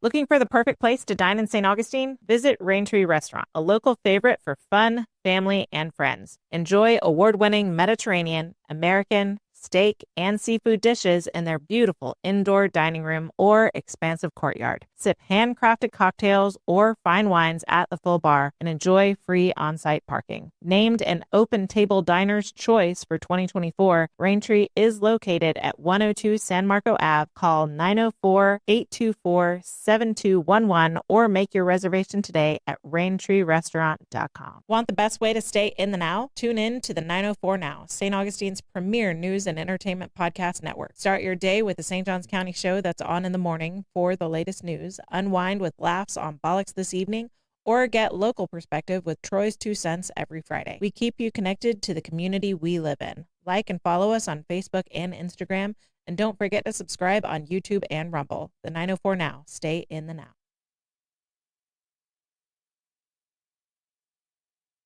Gets lead 34-0. A couple of scores in around the SJC. as Ponte Vedra is up 31-0 on Bartram Trail. That's kind of a surprise there. Turquoise Creek up 17-0 on West Side, and no further updates. It was 16-0 last we heard Nice up on Creekside. Kickoff taken, and he'll drop down. Just nowhere to go. He tried to get tried to get north and south, but he just couldn't figure out how to get away from 4 black jerseys, and he falls down at the 15-yard line. Another deep start for Pedro Menendez. Yeah, the up back didn't want it that time. Remember how earlier I said he's like, oh, I'm not used to having the ball? He didn't like having it, I don't think. And I don't blame him. I would not want the ball on kickoff. But, I'm not a super athletic guy like that, like Samori Wingo type, Trendell Anderson type. So. You're a pretty athletic guy. But, I think Samorian could probably take you in a foot race, but, no offense. I used to race him, CJ, and Trent every day. The last thing we do for warm-ups is a sprint. I line up right next to him. I could get I could stay even for like 5 yards. Sure. 5. I'd give you 6 or 7 yards. First down and 10 for the Falcons here. Handoff and just not much there. Trying to get left side around the edge, and the Jackets were all over it. A lot of black jerseys in there quickly, and they get them to the ground after a short gain on the play. Second down, we'll call it a long 9, and the clock continues to turn here, creeping in on 4 minutes to go in the half. Another swarm to the ball. Starting to get some new faces on the D-line, which is nice to see. So some younger guys getting in on some action, some real game action here tonight. Second down and long here for the Falcons. Downey in the shotgun. He's got 2 receivers to the left. Oh, boy. 1 to the far right. We have nobody. Oh, Jackets dropping out, and it's over the head of the intended target. Trying to get it out to the tight end. It was Evan Chatterton. That's one of the challenges when you run a defense like ours, especially when you start getting younger guys, is if the ball's in the middle of the field. Our defense is based off of the field and the boundary, meaning the long side of the field and the short side of the field. So if the ball's in the middle, then it's kind of even on both sides. So if you're a field defender, you don't really know where to go. So you have to just bunch and wait for the offense to break the huddle to see where to line up. So you see guys kind of running around at the last second just because, maybe they're not paying attention. 2 receivers left, 1 right for the Falcons here. Downey, shotgun snap. Looking, pressures comes, he gets it out, and it's picked off. Easy interception coming back the other way, and he gets away from a defender.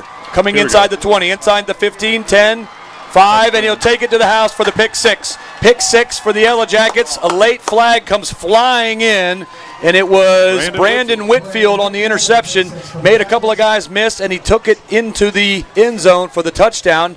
Right now it's 40-0. Oh, boy. But we'll wait and see what the flag is. That flag came flying in. It was probably a 20-yard flag throw right there. So that was an impressive throw by the official. He was a running back. I didn't know he had it in him. These guys are excited. Hey, they get Friday nights too. This is, But Brandon, he was a running back when he got here, and we tried to get him to safety, and then he went back to running back, and then I think he realized he might be getting more. Although he was a pretty talented runner, I will say that. But you could see that showing off there. So we'll wait and see. Oh.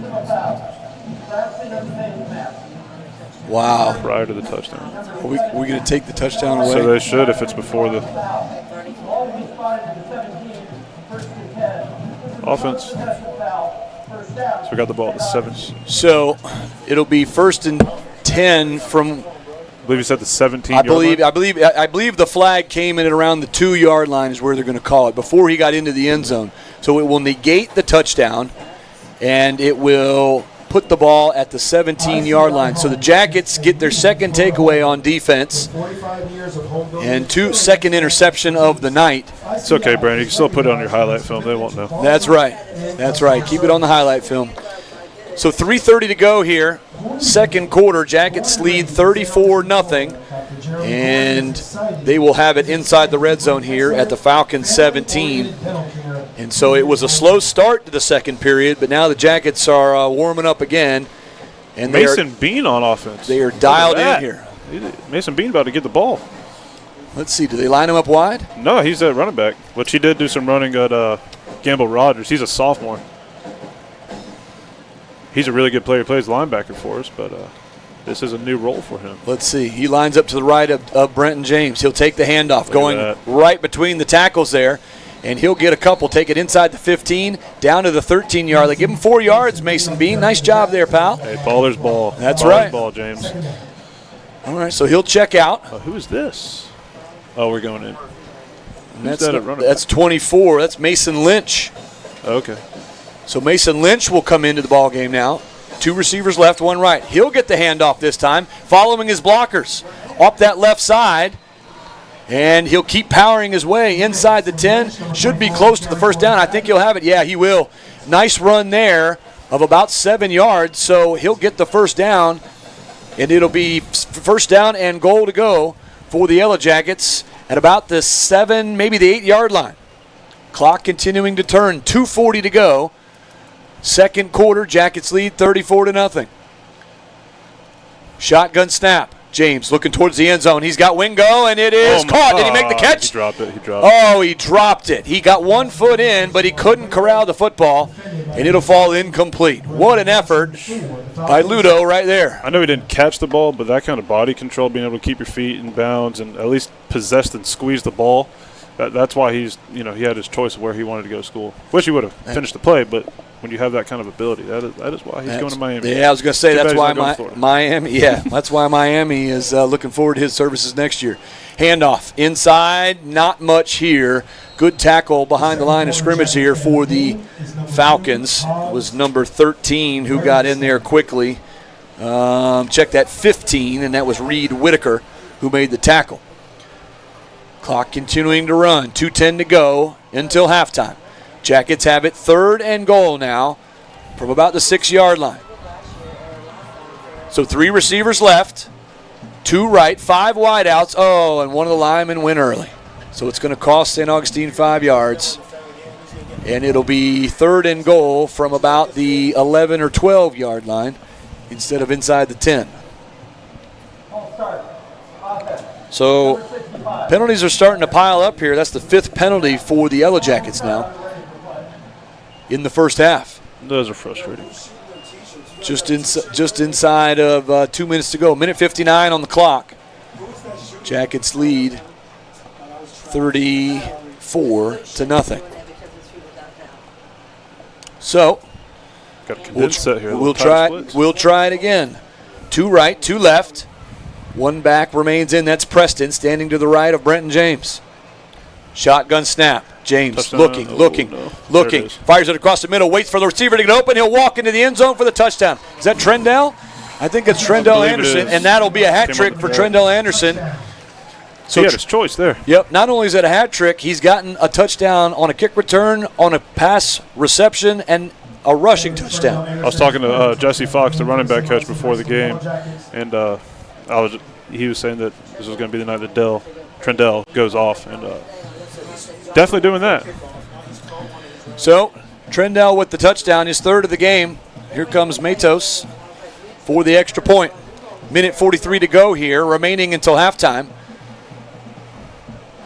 Good snap, good hold, kick is up, and he bangs it right through. 41-0 is our score here as we near the halftime break. Let's go back to studio for another quick timeout. We'll be back after this. You're listening to Yellow Jacket Football, 102.1 FM, AM 1240 WFOY, and the 904 Now.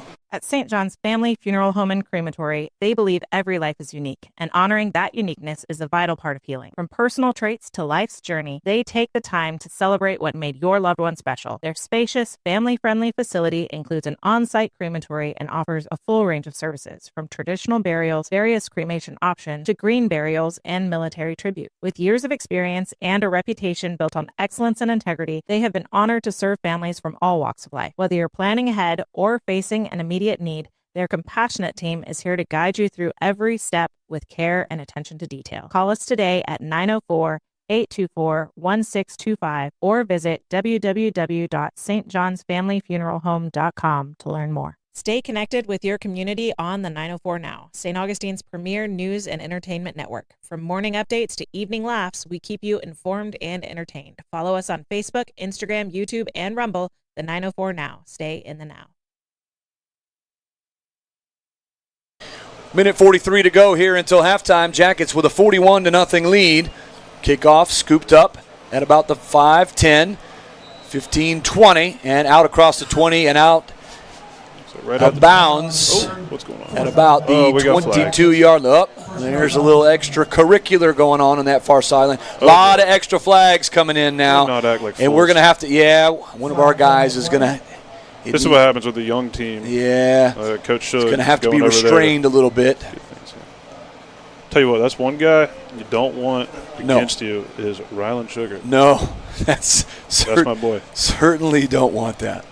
Certainly, I was got a headset on this year. He's a big dog now. Look at that. So I was talking to him pregame because I was out at practice the other day, and he was fired up. Like, he was really getting after, especially the linebackers. He was really getting after those guys, and I think he was just trying. And I talked to him, and he's smiling, and he's ready to go tonight. And I was like, man, what was going on? And he was like, I'm just trying to motivate these guys. I'm trying to get these guys to understand that to accountability and with a young team, sometimes you really just have to kind of educate them, and that's the best way he knew how. So Ryland, I can tell you, is the most intense and tough guy on this. Well, maybe I shouldn't say intense, but at least tough guy, because Coach Braddock and Coach James, they bring it. But he's right there with them. He would say some things, and the coaches always were like, Ryland, they're kids. We can't do that. This isn't Navy SEAL training.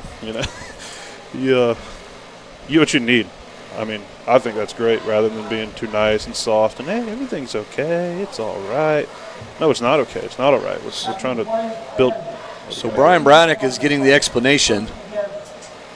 So we got a lot of flags here.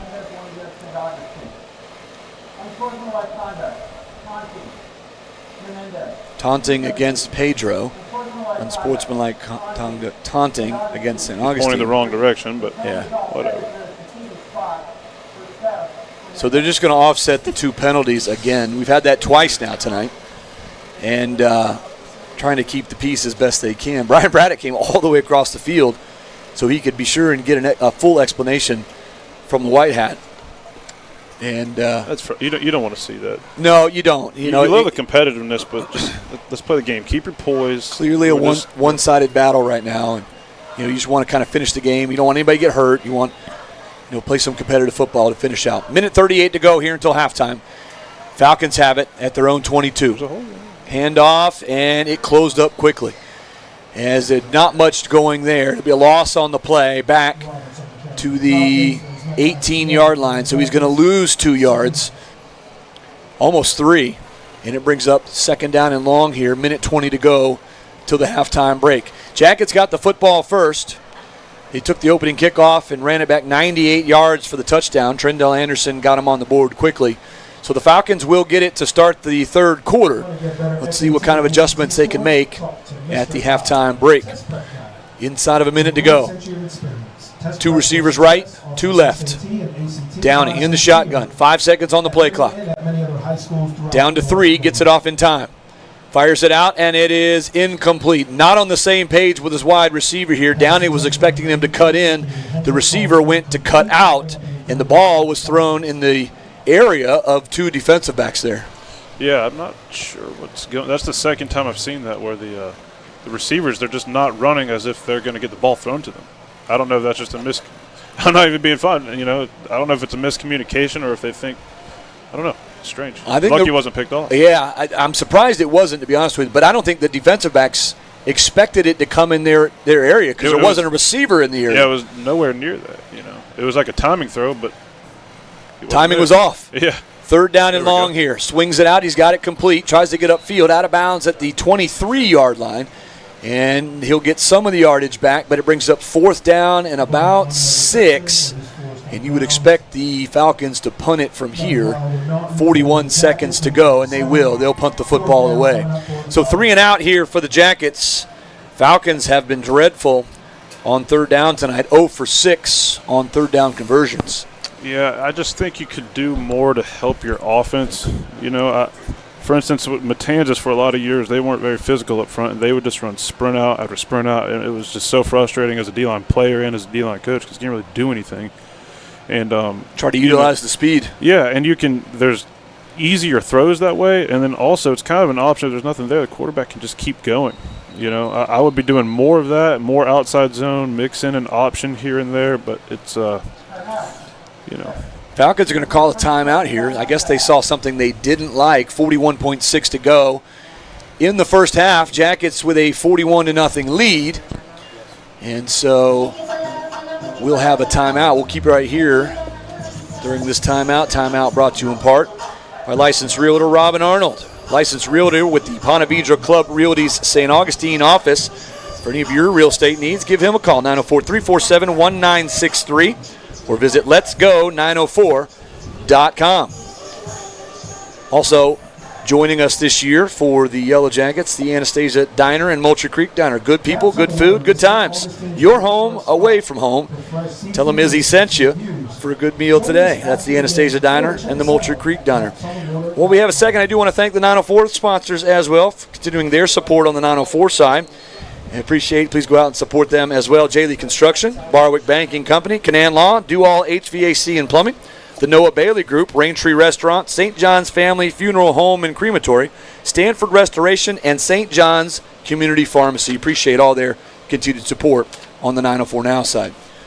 So out of the timeout, they will punt the football away. Punter back at his own 12, and he will get it off and away. Good punt. Field it. And it was, and it's muffed. Santiago muffed the punt, but he's able to get it, and he'll have it here in just a second. Down at the 35-yard line, and he's lucky to be able to fall on top of it just across the 35. With 29 seconds to go, possibly one running play to try to grind this first half out. The Yellow Jackets should take a 41-0 lead into the halftime break. So we'll see what happens here. That's another thing that can, in this game that doesn't really matter too much, but down the line it really can matter is fielding a punt. And obviously we got one of the best, in my opinion, the best punt returner in college football history on our staff. And I've talked to him about it because Diesel Jenkins, he did it pretty well for us the last couple years, but Brandon thinks that it's just, he knows it's just something natural. As soon as the ball comes off the foot, if you're a natural, you can just see the trajectory, see where to go. Track it all the way in. You look at everything, you see what's happening, and then you just field the ball. 5 wide receivers here. Screen. Jackets are going to go for it. Screen Touchdown. pass. Santiago's got it, and up the field he goes. Has blockers out in front. Makes a guy miss into Falcon territory, and up the sideline. And finally gets out of bounds inside the 30 at the 29-yard line. Jackets did not take a knee. They did not run it out. They go downfield, and they get a big chunk play from Julio Santiago with 17 seconds to go and a couple of timeouts. They have some time to put some more points on the board here. No, it doesn't matter the score. This is a good drill where you can go 1 minute 0, 30-second 0. We do this every week in practice, 2 minute 0, and now you get some game reps out of it. It doesn't really matter the score. You're just trying to get quality reps. Clock running. They'll go hurry up here. Get out of bounds. Gets it out of bounds, and Santiago will get out of bounds with 5 seconds left. Do they need to burn a timeout here? No, it's out of bounds. The clock should stop, but you could probably get a playoff. It's got to be quick. Got to tell Brent, hey, the ball's got to get out of your hands now. If not, you should be able to at least get a rep of a field goal. Although I don't know if we have a kicker that's going to be able to make that. Yeah, I don't know. I think you've got one shot at the end zone here. 5 seconds to go. You do have timeouts on the board, but I think they're just going to take a shot at the end zone here. James looking, waiting for the receivers to get open, and there it is. Just like that on the final play of the first half, it's a touchdown pass to Julio Santiago, and the Jackets go out in front 47-0. That is very well executed. My goodness. So it'll be an untimed down for the extra point try, as Matos will come on for his 7th extra point opportunity. James, I'm shocked, man. I thought we were going to win, but usually Pedro does give us a rough go at it the first half, and then we kind of can start to pull away. Well, and we talked about it in the pregame a little bit. They've got a little confidence. A couple of good weeks of football. They had a big win against Sandalwood last week. You expect them to come in and fight pretty hard. Instead, not what I expected at all. I expected this to be much, much closer as we go to the halftime break. Extra point is up and good, and so the Jackets will take a 48-0 lead into halftime. Man, oh man, what a performance by the Yellow Jackets. Let's go to the halftime break. We'll be back in a couple of minutes. Stay tuned. At halftime, we'll have our senior spotlight, and we'll talk about what we saw in the first half. We'll be back in a few minutes. You're listening to Yellow Jacket Football right here, 102.1 FM, AM 1240 WFOY, and the 904 Now. Life is not perfect, and sometimes throws you a legal challenge. That's when you turn to Canaan Law. Canaan Law is a local St. Augustine firm of 6 lawyers specializing in personal injury, criminal cases, divorces, and civil litigation. The firm provides compassionate guidance and aggressive representation. Canaan Law attorneys are litigation specialists and know our local court system, and they know how to fight for you. Call 904-824-9402 to schedule your consultation today. Canaan Law, your home field advantage when it matters most. At St. John's Community Pharmacy, your health is their priority. Locally owned and proudly serving St. Augustine and surrounding communities, they offer personalized care, custom compounding, and low-price generic plan. From diabetes support and health screenings to immunizations and personalized packaging, their friendly team is here for your whole family. Visit them today at 2720 US 1 South, Suite A, or call 904-460-1000. St. John's Community Pharmacy, your neighborhood pharmacy focused on you. Barwick Banking Company is where tradition meets innovation. With over a century of history and roots deep in community values, Barwick Bank offers all the modern conveniences of big banks, plus the personal service only a local team can provide. From business and personal banking to home lending, they're for locals, by locals, serving you right here in St. Augustine and beyond. Visit barwickbank.com or stop by on the island at 101 Marina Cove Drive. Barwick Banking Company, where your future is local. Member FDIC. When comfort and reliability matter, trust the team that truly does it all. Do all HVAC and plumbing. Proudly serving St. Johns County and Jacksonville. Locally owned and operated, Do All offers expert heating, cooling, and plumbing services for homes and businesses. From installs and emergency repairs to air quality, refrigeration, and complete plumbing, they're available 24/7 with honest, dependable care. Call 904-547-2168 or visit doallhvac.com. Who are you going to call? Do All, the Heat Busters. When disaster strikes, trust Stanford Restoration, St. Augustine's #1 emergency water and mold removal experts. For over 25 years, they've provided 24/7 rapid response for water, fire, and mold damage, arriving within 60 minutes to protect what matters most. From emergency cleanup to deep cleaning of carpets, tile, and upholstery, Stanford treats your home like it's their own. Serving St. John's and surrounding counties with expert care and proven results. Get your free quote today at stanfordrestoration.com. Stanford Restoration, restoring peace of mind, one home at a time. Ready to find your dream home or sell with confidence? Trust the Noah Bailey Group, St. Johns County's real estate experts. Whether you're buying in St. Augustine, Ponte Vedra, or St. Augustine Beach, or looking to list your home or commercial property, they've got the latest listings and local insights to guide you every step of the way. Get your free home analysis today and unlock your property's full potential. Call 904-878-4447 or visit them at 403 Anastasia Boulevard or online at NoahBaileyGroup.com. The Noah Bailey Group, your dream home starts here. J. Lee Construction, Roofing and Building Services is a Jacket alumni-owned builder that can handle all your building, renovation, roofing, and painting needs. J. Lee Construction Roofing Services has been serving roofing needs of St. John's and Duval for many years. They pride themselves on developing long-term relationships with their customers. They use only the highest quality products available in the industry. And that means the most tried and true, as well as the most innovative products available today. In the market for new construction, J. Lee Construction offers you the finest crews, project managers, and administrative professionals in the area. Whether you're building a new home from the ground up, upgrading current systems, or retrofitting an existing site, J. Lee Construction has the expertise and resources available to bring value to your project. Give them a call, 904-669-0284. J. Lee Construction, your hometown builders. On the field doing their halftime performance. Been all St. Augustine in this one. Lot to talk about here in the first half stats-wise. But before we do, I want to cue up our Senior Spotlight. This week's Senior Spotlight presented by Debbie Duno, licensed realtor with Watson Realty Group. And we're proud to have her sponsor that as well. I caught up with a senior linebacker this week, Sean Rannick, and he talked about his plans after football, heading off to college next year, and some of the things in and around Yellow Jacket football. So appreciated his time. So now here it is, the Senior Spotlight this week with senior linebacker number 4, Sean Rannick.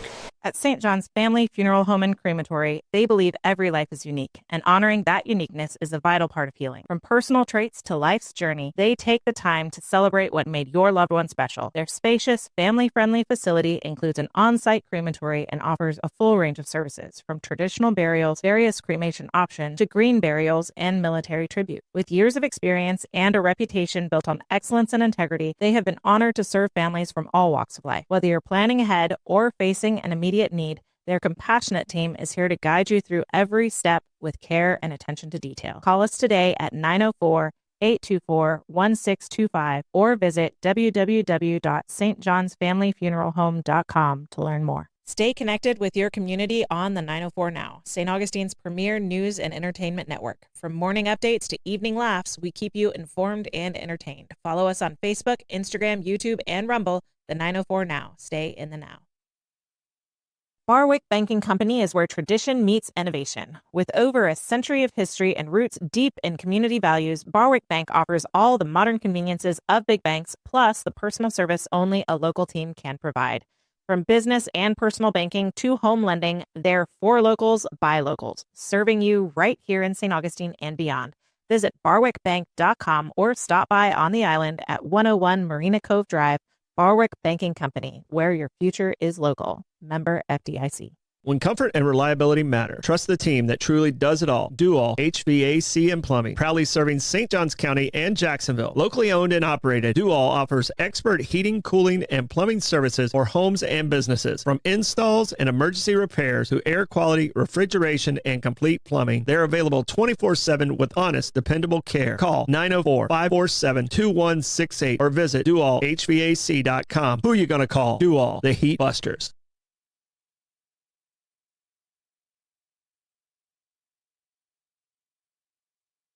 Looking for the perfect place to dine in St. Augustine? Visit Raintree Restaurant, a local favorite for fun, family, and friends. Enjoy award-winning Mediterranean, American, steak, and seafood dishes in their beautiful indoor dining room or expansive courtyard. Sip handcrafted cocktails or fine wines at the full bar and enjoy free on-site parking. Named an Open Table Diner's Choice for 2024, Raintree is located at 102 San Marco Ave. Call 904-824-7211 or make your reservation today at raintreerestaurant.com. Want the best way to stay in the now? Tune in to the 904 Now, St. Augustine's premier news and entertainment podcast network. Start your day with the St. Johns County show that's on in the morning for the latest news, unwind with laughs on Bollocks this evening, or get local perspective with Troy's 2 cents every Friday. We keep you connected to the community we live in. Like and follow us on Facebook and Instagram, and don't forget to subscribe on YouTube and Rumble. The 904 Now. Stay in the now.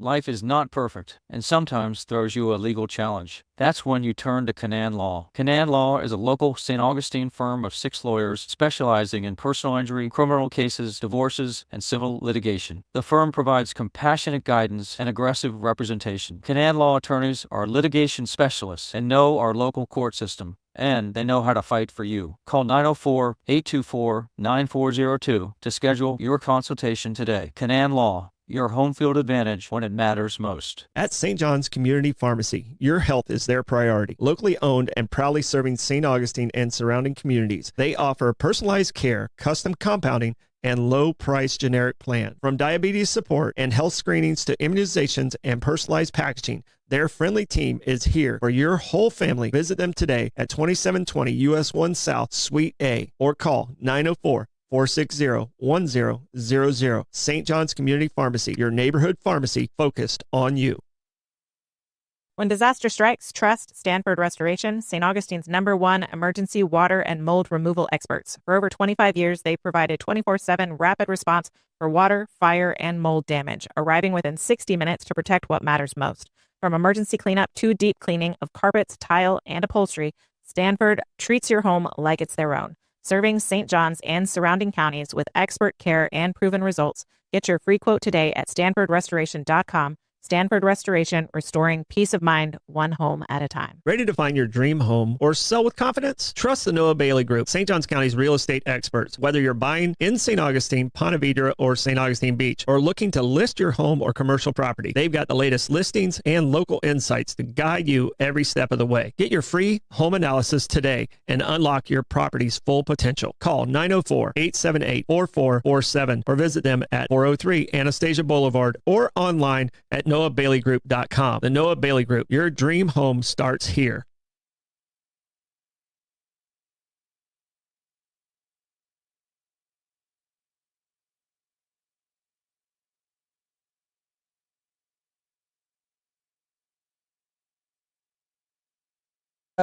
Live. Great interview there with Sean Rennick. Appreciate his time. We'll be doing that every week. We'll have a different senior and spotlight them a little bit, get to know them a little bit off the field. And this week, Sean Rennick did a great job, so appreciate him. Very impressed with him, going no real plans for football after high school, but he'll finish his high school career with his AA degree, heading to looking forward to a career in architecture. That's Sean Rennick, so doing that. Hey, Yellow Jackets here, 48-0. It's been all St. Augustine. I mean, the numbers, they tell the story. I mean, Jackets are leading in everything, and unfortunately, they lead in penalty yards as well. 13 first downs to 4 for the Yellow Jackets. Jackets were 4 of 5 on third down conversions, 0 for 6 on third down for the Pedro Menendez Falcons. Falcons went for it 3 times on fourth down, never got it. No penalties, no accepted penalties, I should say, for Pedro Menendez. Both teams had 2 unsportsmanlike conduct penalties that offset, so there were 4 penalties there, completely offset. But on top of that, Jackets with 5 penalties for 35 yards, and that stalled them a few times, but certainly didn't slow them down. Austin, your thoughts and impressions on the first half of football? I'm surprised. Like I said earlier, I mean, I was pretty confident we'd be able to take the win. There were some things that I saw just in film that I knew was going to give them a disadvantage. But I was expecting a little bit more from their offense and especially their running game. I know they have a talented quarterback, a talented running back, and at times they've shown that, especially their running back, number 1. He has put some good runs together, but they just haven't put drives together, and they got to just start clustering plays together and quit with the negative plays. And if I'm them, I'm just thinking of this as a team period of practice. That's what the rest of this game is. It doesn't really matter the score. It doesn't matter if we score. It's just we're going to watch this like it's team. It's the last segment of practice, and let's see how we do. And it's quality reps because this game clearly for Pedro is out of I mean, it would take quite a miracle for something to happen here. Quite the comeback. But you can get quality reps here, and you can still improve. Indeed. And it's just, if I'm the coaching staff, that's what I'm telling them. And on the other side, that's what I'm telling. That's what I would be saying right now if this was 365 days ago is, hey, you'll probably see the starters on offense and defense for one more drive, potentially. And then the young guys go in and, trust me, as a coaching staff, as a team, we don't want to see 7. We don't care if it's from the freshman or the sophomore.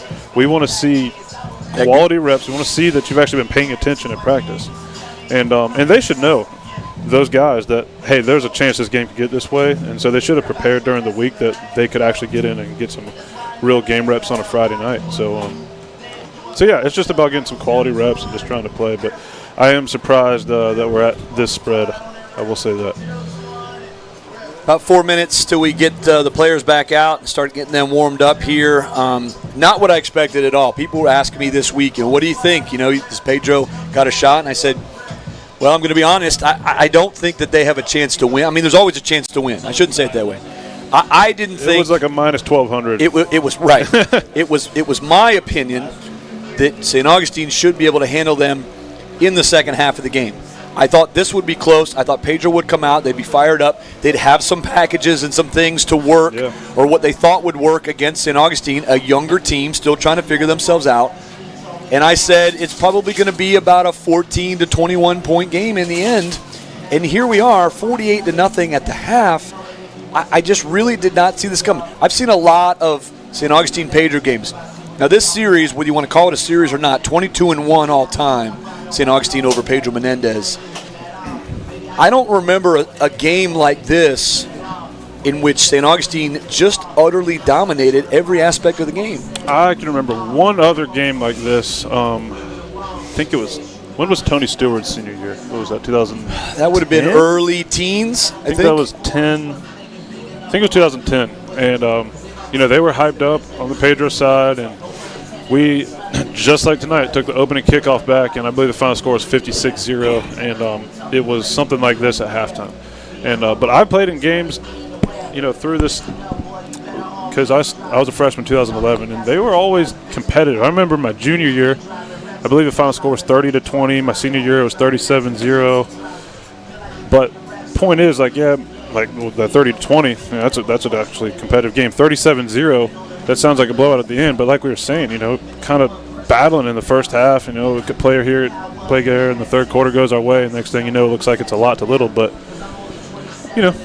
it is what it is. And it comes down just to the players. And you got to, as coaches, you set them up for success, and then the players play. And I feel like, just calling it what it is, I don't want to be too critical. I'm not trying to be mean. I just feel like the Pedro coaching staff could have done a potential better job just setting them up, maybe trying to limit possessions for St. Augustine, and just do more things to try and keep it close for as long as you can. And then if you get close and, we're close to halftime, get in the second half, you never know what could happen. But quick 3-and-outs, couldn't get the ball going. You didn't help yourself on defense just by alignment, which I knew was going to be a problem for them while watching the film. And it played out. They look exactly like they did last week against Sandalwood. And this isn't Sandalwood, So you gotta game plan differently. You gotta align differently. You gotta have different things. And the biggest thing is you gotta decide, what am I going to take away? If I'm Pedro's defense coordinator, yeah, we got problems everywhere. What's the biggest problem? I would think Samorian. That's going to be my biggest issue. So we're going to make sure he doesn't get easy catches. I would have somebody pressing him, somebody playing over top. Yeah, we might get hurt in the run game, but whatever, And then if we start not doing anything to Samorian, Samorian's not getting much going, okay, now we can donate a backer or somebody back to the box, try to slow down the run game if we're getting gashed there. But it just looks like they just came out and hey, we're going to do what we do, and, and play on. Yeah, that's what I saw, Jackets lead 48-0 here at the break. Got about 3.5 minutes to go before we get the second half underway. Hey, it's a big college football weekend. Big week one here on Labor Day weekend. Oh, I'm hyped up, man. And there's some great games all day long tomorrow. Looking forward to that slate. Obviously, getting started at noon with the big what is it? The Big Fox Big Noon Saturday, whatever they got. Which they should be sent to some type of prison for doing the noon games. It is the worst thing in the world. Well, let's take the best game and the best game, pretty much. Well, this week it's the best game. Yeah, this week, but from a ranking standpoint, yeah, for sure. And even in the Big Ten on a week-to-week basis, we're going to take the best Big Ten game we got and put it at noon, where no one's going to want to watch it. A nooner. So you got to. If you're on the West Coast, that's 9 a.m. Yeah, you got to get ready for that one. Texas and Ohio State at noon. Florida State, Alabama at 3:30. A couple other games in and around that 3:30 slate, but that's probably the biggest, most interest in this area, especially. Yeah, for sure. And then the one that I think I'm looking forward to the most is that LSU-Clemson game. I want to see in Death Valley, and you say, well, where is it? Because both home stadiums are Death Valley. Well, in Clemson this year. And I'm curious to see a lot of hype about Clemson this year. Last couple of years, they've kind of floundered around. They haven't been the dominant Clemson. Are they back? They're number 4 preseason ranking. Is Clemson back with Cade Klubnik? Or we'll find out. Yeah, we'll see. I haven't seen them do anything to deserve the number 4 ranking, but none of these rankings even matter. Let's be honest. When does the CFB come out? It's usually what week 7 or 8. That's when it really starts to matter. Right. But yeah, they are hyped up.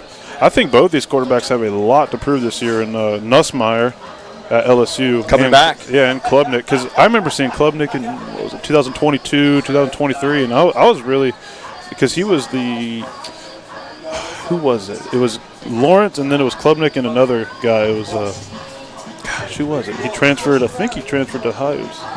Was that DJ? Oh, that's right. Yes. Uiagalelei. Yes, he went to He went to Oregon State first. Then he was at Florida State, and then he tried it in the NFL, and it didn't work out. So, yeah, that's what it was. Either way, I remember seeing Cade Klubnik take his job, and I was thinking there might be something here. And I mean, he's been okay, but he hasn't been, Now it's his time to shine. Now it's his time to lead a team, and we'll see what they can do on that one. Looking forward to a huge college slate. And then you get to Sunday. Miami, Notre Dame. Catholic convicts. Yeah, Catholics and convicts. So that one will be fun for sure. There's a couple other games on on Sunday as well, so we'll keep an eye on that. But that's the big game. I think we got some games kicking off right now. We got Coach Prime. We've got Auburn and Baylor tonight. Auburn and Baylor. Let's see if we can catch the score on that one real quick, because that one will be interesting. What's your opinion on Coach Prime? Well, I know he's people have opinions about him. Yeah. I'll just say it's still overall I love him. Still kind of a work in progress. Sure. Baylor out in front 3-0, 4 minutes to go in the first in that one here tonight. All the games around the SJC were blowouts before we went to the halftime break. This one here, Decoy was out in front. Ponte Vedra was way out in front on Bartram Trail, and Nice was leading Creekside by a pretty wide margin. We'll get some more scoring updates throughout the evening as well. Both teams have gotten themselves squared away. The Falcons will get the football to start the third period here, as we are just about ready to kick this one off to start the third quarter. 48-0 is our halftime break. We start the third with the same score. Just an impressive performance up and down the field. 2 touchdowns for Samorian Wingo. Trendell Anderson with the hat trick. He had 1 receiving, 1 rushing, and a kickoff return for a touchdown as well. And then you had Darrell Preston get on in the action with a rushing touchdown. And then Julio Santiago, last play of the half, got a touchdown reception for about 24 yards from Brenton James. And it's been all Jackets in this one here tonight. 2 turnovers for the Falcons, 2 interceptions. So 2 takeaways on the game for St. Augustine. That gets them to 7 after the 5 last week over Palatka. And so the defense doing well here tonight. A lot of tackles in the backfield at or behind the line of scrimmage. And so everything going the way of St. Augustine right now. And they will tee it up and kick it off to start this third period. If you're the Falcons, like you said, Austin, you just want to. You need some positivity here. You need some positive things that you can take away from this game and be like, okay, we did this well.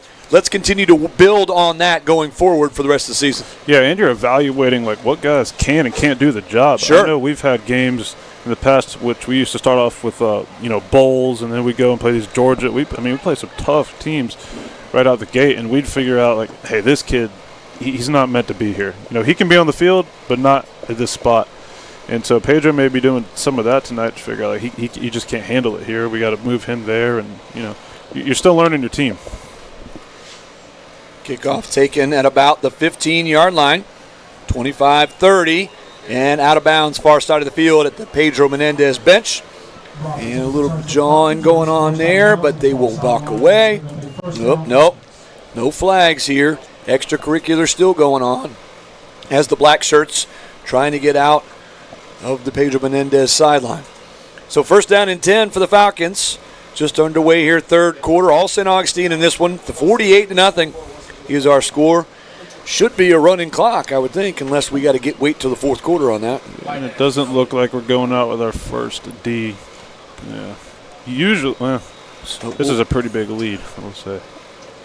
Usually in these kinds of games, you just go one more time with your first unit, and then you start rolling guys through. A lot of backup numbers out there for the defense right now to start this second half. They got quads out here. What is this? But see how we have 5-on-4? That's what I was talking about. And look, now they're going to get it, run to the ball. Swings it out, try to get upfield, and he will. A nice catch and run on the wide receiver screen. And that was a good job there by the offense. That was Jaden Roberts, number 1, who caught it out of the slot and got upfield quickly. See, that's a good job. That's a weird thing you're not used to seeing. It's quads. Get your best player the ball in space, and then see what happens. So they'll have the first down. They'll move the chains 10 yards on first down, out across the 40 to the 41. They're trying to roll they're doing these quads again.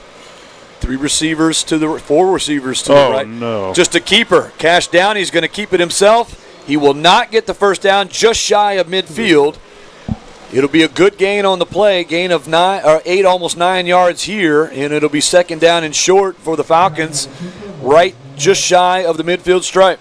Yeah, and the boundary in there, he's got to squeeze and then just make the play. And he was a little slow squeezing, only got his arm on him and tagged his hip. His quarterback kept running by. They'll give it. Run. Yeah, they'll give him 8 yards here. Nice play call there. They had 4 wide receivers out to the right. Downey, the quarterback, took the snap and went right up the left side for an 8-yard gain. This is interesting because if they had this, I don't know why they didn't use it in the first half when they were kind of – it looks like they just kind of drew this up potentially at halftime because they're looking back at the – Let's try something different. So now it's a handoff, delayed handoff. The receiver was set out to the wide right, and now he'll get it out into Jacket territory across the 40 and down to the 37-yard line. Nice run there. I believe, was that Roberts again? Yeah, I think Jaden it was. Roberts, Yeah. Yeah, see, if I'm, TJ Sims, that's what I'm doing. Just get the ball to 1 and 8. 1 and 8. 1 and 8. And let's ride it out until they figure it out. But it looks like there's a little bit of confusion. They're not executing this well, so it tells me this might have been something they've done a little bit during camp, maybe here and there, and then they said, hey, remember this from 4 weeks ago? Yeah. Shotgun snap. Handoff. Roberts again, spins him around. Flag comes in, stays on his feet, and gets a couple extra yards inside the 35 to the 32-yard line. We'll wait and see what the flag is here, near side. Is it a sideline warning? I think it is. I think it's going to be a sideline warning against the Jackets here. And that's what they're going to call. Ever seen that Nick Saban clip where it's they're beating, Sister of the Poor 1,000,000-0, and there's 6 seconds left, and Coach Saban calls a timeout and is just blowing his top. Have you seen that clip? I'll pull it up for you. I'm not sure if I have or not. I probably have, but he's losing his mind, and it's literally it's like 56-3. But whoever it was, Little Sister of the Poor was sideline warning. Yeah. Little Sister of the Poor was about to score. Whoever it was like an FCS team. Yep. And there's a bunch of backup, and he calls a timeout and gets him over, and he's just blowing his top, going crazy. And that's because of what we were talking about. And same thing going on. That's why we're getting sideline warnings, is because even though backups are in, it's 48-0, every single rep still matters because you're developing guys. They may not be important downs this year, but next year they will be. 2nd down and 5. Trips right, 1 left. Handoff right side, and he'll be taken down from behind. That was Robert Haney? I think that was Kane Vona.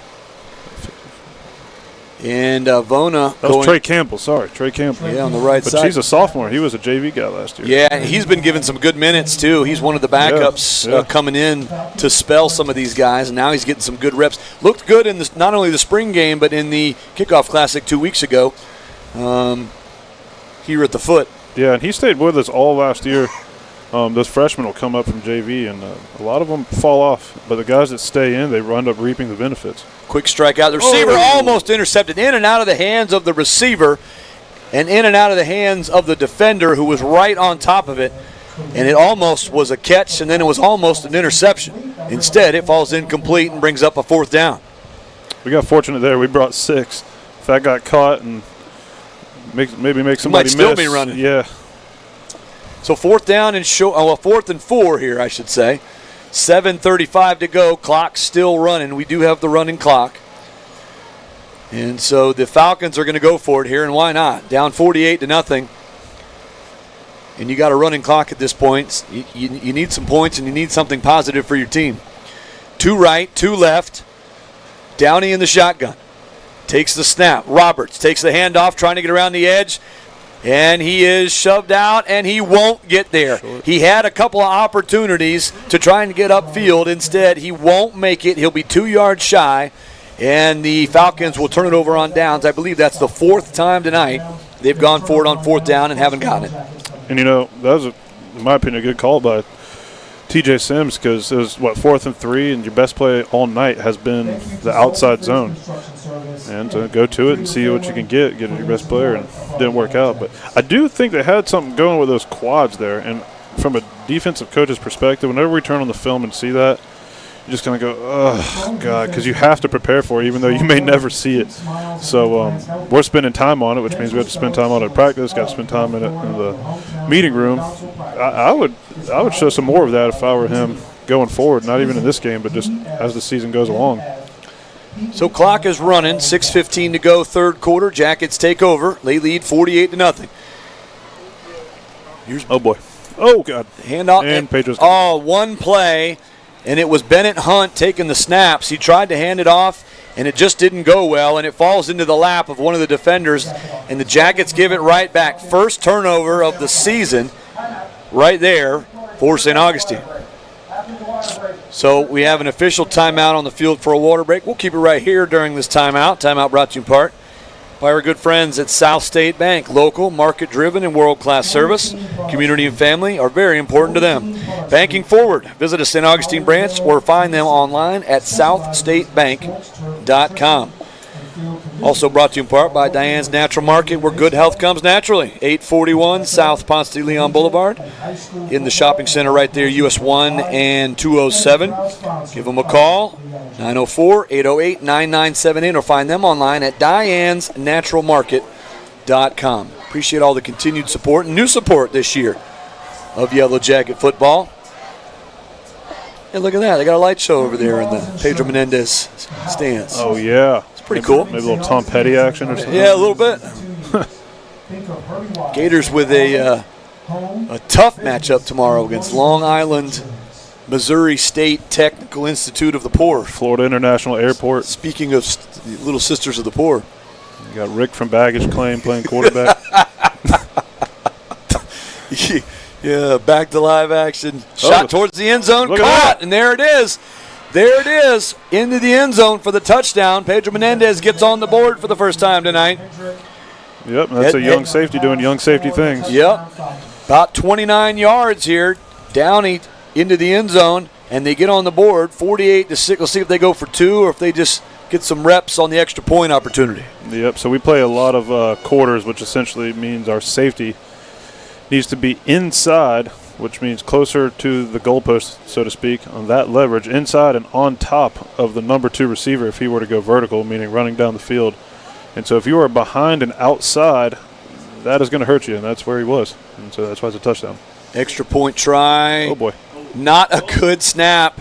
It was a bobbled snap, couldn't quite get it set. The kicker did his best to follow through, but it was blocked and no good. So with 4:45 to go here, third quarter, clock continuing to run. Jackets now lead 48-6. Go back to studio. Quick timeout. We'll be right back after this. You're listening to Yellow Jacket Football. J. Lee Construction, Roofing and Building Services is a Jacket alumni-owned builder that can handle all your building, renovation, roofing, and painting needs. J. Lee Construction Roofing Services has been serving roofing needs of St. John's and Duval for many years. They pride themselves on developing long-term relationships with their customers. They use only the highest quality products available in the industry. And that means the most tried and true, as well as the most innovative products available today. In the market for new construction, J. Lee Construction offers you the finest crews, project managers, and administrative professionals in the area. Whether you're building a new home from the ground up, upgrading current systems, or retrofitting an existing site, J. Lee Construction has the expertise and resources available to bring value to your project. Give them a call, 904-669-0284. J. Lee Construction, your hometown builders. The way. 3:30 to go, third quarter. Jackets lead 48-6. Decent return up across the 30-yard line and out to the 32, maybe 33. That's where St. Augustine will start here on offense. Bennett Hunt will be the quarterback. He was on the last play on the one-play turnover, which set up the Falcons for that 29-yard touchdown. And so let's see what the Jackets can do here. Take a deep breath, settle down a little bit, just run some plays, and get some positive yards here, a couple first downs, and let's run some more clock. Yeah. Clock continues to run, just under 3 minutes to go here, third quarter. Jackets lead 48-6. And that's what I was saying as we were coming out of half is you just want to do the basic things right and not give the ball away and then not do exactly what you did on defense and let them get inside and on top of you. Couple of lapses right there, both on offense and defense. Yeah. Handoff here to Preston. Preston's still in the game, and he'll take it for 3, almost 4 yards on first down. Brings up second down and long here for the Jackets. 2 left, 1 right. Hunt in the shotgun. Handed to Preston again, and he'll be hit. Oh. Spins away from a defender, but can't get away from him.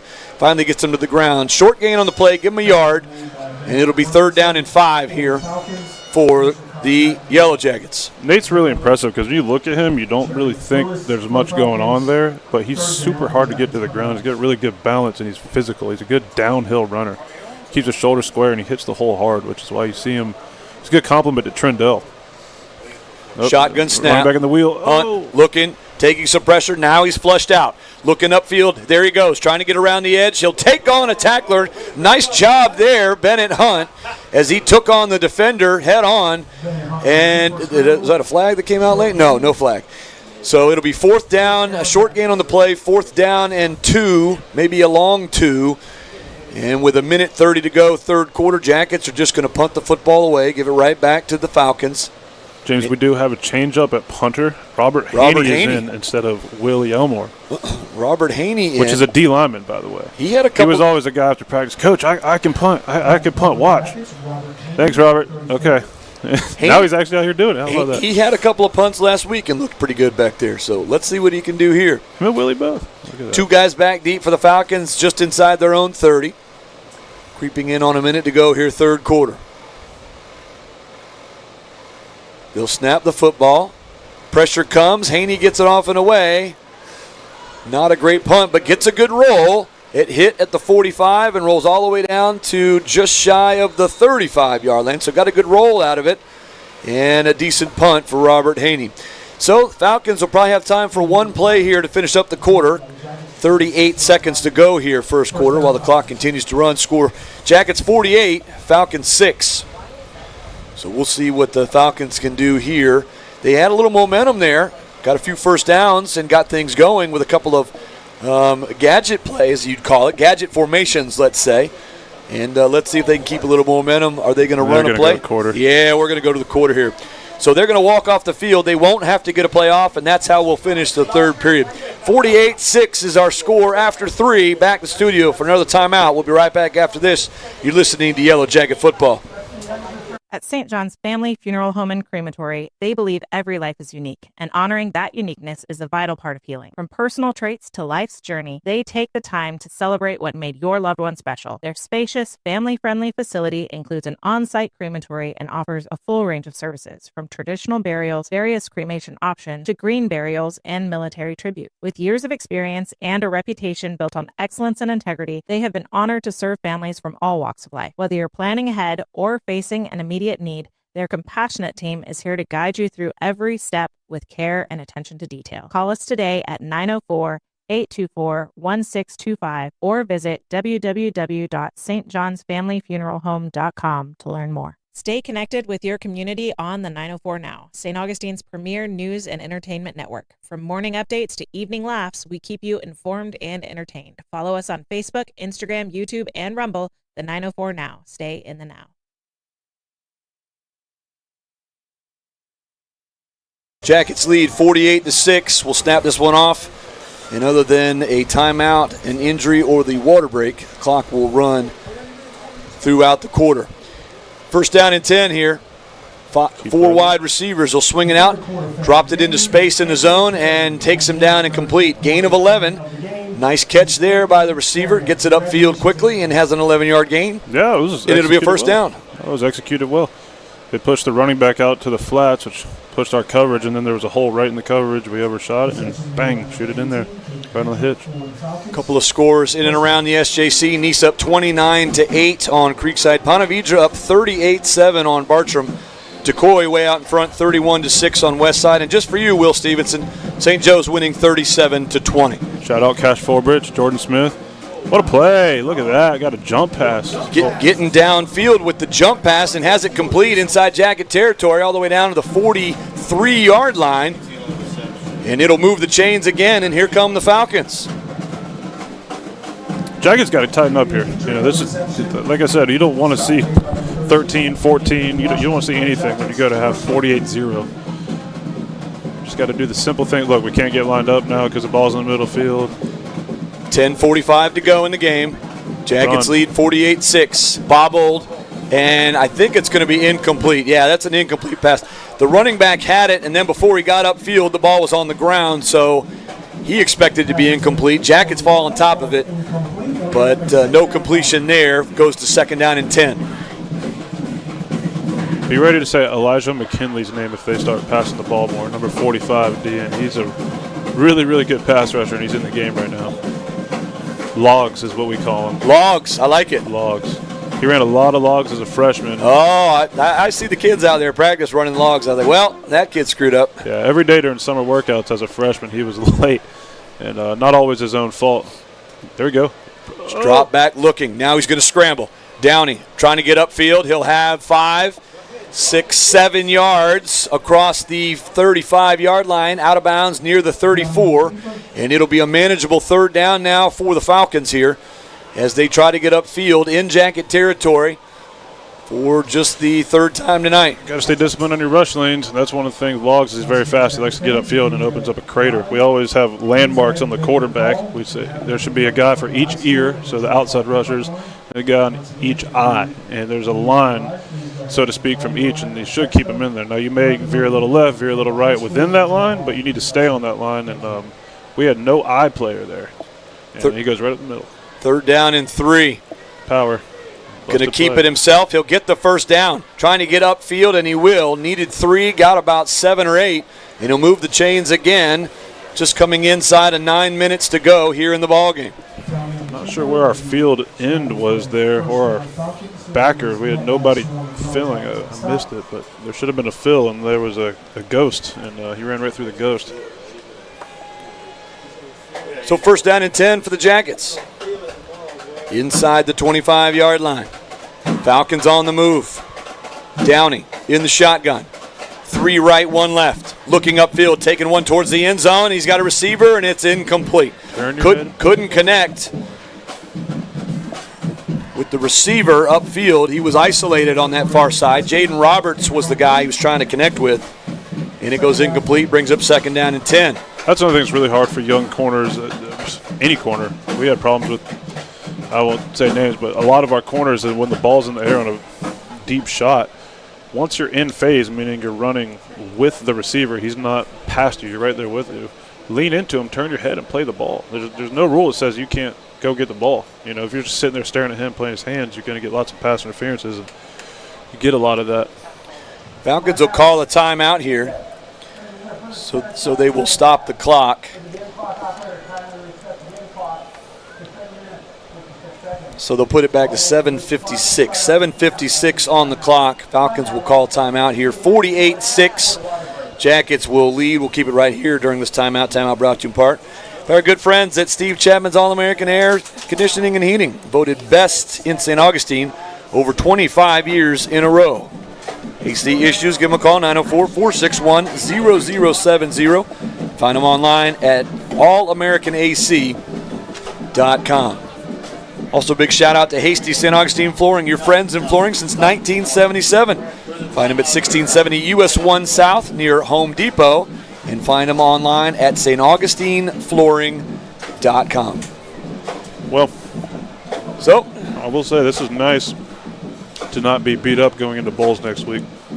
It will be. It's nice to get the job done, let your starters rest here in the second half, and go into a big-time matchup on the road up there at their place where we have 2 years ago got a big win and catapulted us to the state championship game. It sure did. Back then, Miles Simmons, now Miles Wright, made an unbelievable catch as time expired. And it's an interception. Let's go. Oh, my goodness. Yeah. It was a sack, but he was able to get it away in time, just tossed it into the air. Logs, baby. And your man Logs just came away with it. It fell right into his lap. And so it was certainly. Get right, Logs. Certainly, definitely going to do it. Yeah. Look, he's hyped up. He should be, too. So it'll be an interception in the third takeaway of the game for the Yellow Jackets. So first down and 10, coming back the other way at the 45-yard line. What a play there by the Yellow Jacket defense. Who was it that laid the wood? I didn't see who made the hit. Who was it? 45. No, he got the interception. Somebody put quite a hit on the quarterback. It was quite a hit on Cash Downey, who was slow to get up, and hope he's okay. But nonetheless, nice play on the hit, nice play on the interception by the Yellow Jacket backup defense. So now here we go. Run up the middle here. Was that 16? I think 15, 16? I think it's 16. I think it's Colton. No, I think it's Chance Carter. Yeah, Chance Carter, number 15. Well, Kyler Murray is what we called him. He was a quarterback last year. And those numbers are getting difficult to see. Yeah, on the field, it's not much of an issue. But, yeah, from up here. Good Lord. Clock running. 7 minutes to go in the game. They'll power forward again for a couple of more. It'll bring up 3rd down and short. Call it 3rd and 2 for the Jackets. 3rd down and 1 for the Jackets. Inside Falcon territory at the 46-yard line. And the scoreboard is giving us fits again. So they'll reset the play clock, and they did. Oh, boy. So, clock running, 3rd down and 1. You got to have something to improve, you know. Jackets second teamers getting tough here. Oh, boy. Bennett Hunt swings it out, long pass to the sideline. Gets upfield and has the first down. Nice play there. Spun around and got upfield quickly. And the Yellow Jackets will get the first down, and they'll move the chains out to the 40-yard line. I think that was Dirt. Was that Dexter? 24, Mason Lynch on the catch and run. I do not believe so. I don't think that was 24. Yeah, that was Dexter Bay. That was Dirt. So half of 24. Number 12. There we go. There we go. See, I was throwing some math at you. Handoff up the middle. Out towards the 35. And it's a nice gain here on first down. 6 yards on first down here brings up 2nd down and 4. 5:50 to go here in the ball game. Clock continuing to run. Look to the sideline. We got a timeout. What do we got here? Probably water break. Yeah, Pedro's going to take a timeout. Got about 5:30 to go here in the game. Jackets lead 48-6. Keep it here during this timeout. Appreciate the continued support on the 904 Now side and with all their sponsors. J. Lee Construction, Barwick Banking Company, Canaan Law, Do-All HVAC and Plumbing, Noah Bailey Group, Raintree Restaurant, St. John's Family Funeral Home and Crematory, Stanford Restoration, and St. John's Community Pharmacy. Appreciate all the continued support for the 904 Now. You are welcome. You know, those J. Lee Construction guys, they're pretty good guys. Not bad. The roofer is tremendous. The roofer, it just is. And I've heard some things, but you know. The building side of the company, he does look funny, but he does work well, and he's a nice guy. And he is my dad. And his name is James of J. Lee Construction. Of J. Lee Construction. Look at that. I wonder if he's still listening. I bet he is. Hey, Dad. Also, hey, Laura, if you're listening. That's my wife. I bet those girls are listening to yours, too. Hey, sweethearts, Reese, Presley, everybody. Go to sleep. Yes, I'm hoping they're sleeping. When my kids were younger, I'd be like, love you guys, go to sleep. All right, back to action here. Swings it out, got it complete. Inside the 30, inside the 20. Downfield inside the 15, and towards the goal line. Does he get in? I think he does. Did he step out? Give it to him. No, he's going to say he stepped out of bounds at the 4-yard line. It'll be flag. And a flag. Oh, come on. The best thing about that play, who cares about the result? Come on. Is I didn't see it. Julio blocking downfield like that this late in the game. One, I'm blown away he's in the game, but that is awesome stuff. That was really, really good. Yeah, that was a great play. Look at Ludo. Ludo's fired up down there. All right, so they'll bring it back, and we'll bring this one back here. And it'll be, where are they going to put it? Let's see, about the 41-yard line. So 2nd down and a ways to go. 2nd down and 9 for the Jackets at the 41. Clock's still running here. Still having issues with the scoreboard. We'll get an official clock time, I guess. 4 minutes, 32. 4 minutes, 22 seconds. All right, 4:22. All right, so shotgun snap. Hunt looking. He's going to tuck it and run and get up the sideline. He'll get inside the 35 and out of bounds at the 33-yard line, shy of the marker by about a yard. So what do we got here? Shout out Coach Cooper fixing the scoreboard, best athletic director in the county. That's In why the state and the planet. That's why he gets Right paid the big bucks. Right here. He comes up and he fixes scoreboards. You hear that pregame music? It used to sound real rough, and now you got to almost wear earplugs. Players appreciate it. I can tell you. Pretty good sound system, I'll tell yeah. you that. So right up the middle, he'll have the first down. Great job there up to the 25-yard line, and it'll be first down and 10. They'll move the chains one more time. Clock running, 3:40 to go in the game. Jackets running some tempo here. Quick snap. Fakes the handoff. Fires it out. He's got it. Caden Smith up the sideline, and he's going to get a touchdown now. Caden Smith up the sideline, and a great job there by the newcomer, the transfer from Volusia County. Another flag. Oh, my goodness gracious. And that wasn't RPO. Illegal man downfield. You get that sometimes. You know, I'm going to say something inappropriate. I can feel it. It's coming. It's coming, Matt. It's coming.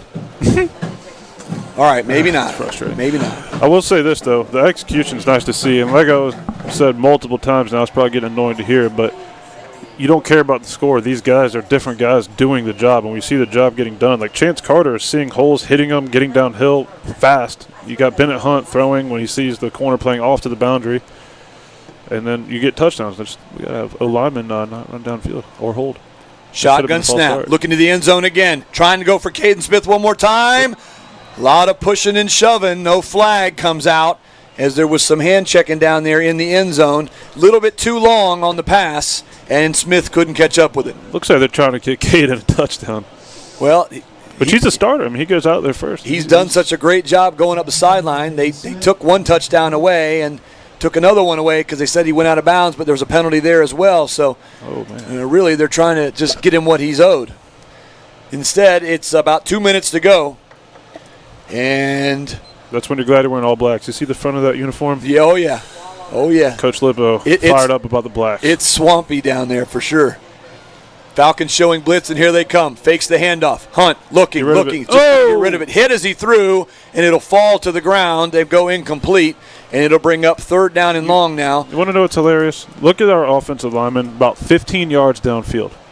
If that ball's thrown, we get no illegal man downfield, but we get a touchdown on – I mean, yep, there it is. There it is. Right?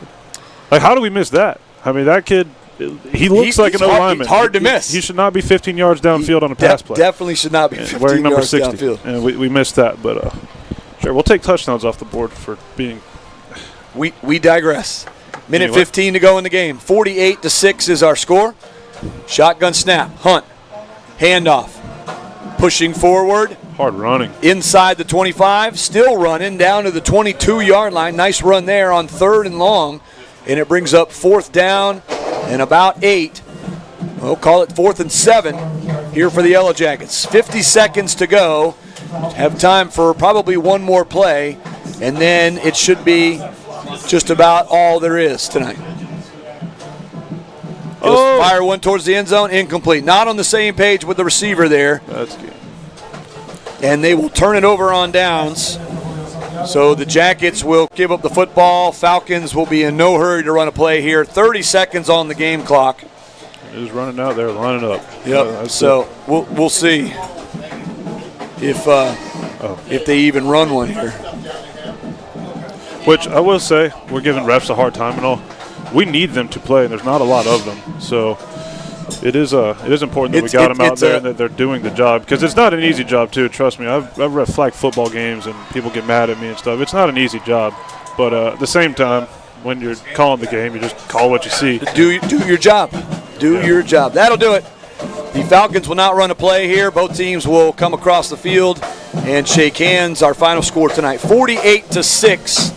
Yellow Jackets get the victory. Let's go back to the studio for a quick timeout. We'll come right back. We'll wrap it all up for you and finish off the game here as the Jackets get another win and go to 2-0 on the season. We'll be right back after this. You've been listening to Yellow Jacket Football, 102.1 FM, AM 1240, WFOY, in the 904 now. Looking for the perfect place to dine in St. Augustine? Visit Raintree Restaurant, a local favorite for fun, family, and friends. Enjoy award-winning Mediterranean, American, steak, and seafood dishes in their beautiful indoor dining room or expansive courtyard. Sip handcrafted cocktails or fine wines at the full bar and enjoy free on-site parking. Named an Open Table Diner's Choice for 2024, Raintree is located at 102 San Marco Ave. Call 904-824-7211 or make your reservation today at RaintreeRestaurant.com. Want the best way to stay in the now? Tune in to the 904 Now, St. Augustine's premier news and entertainment podcast network. Start your day with the St. Johns County show that's on in the morning for the latest news, unwind with laughs on Bollocks this evening,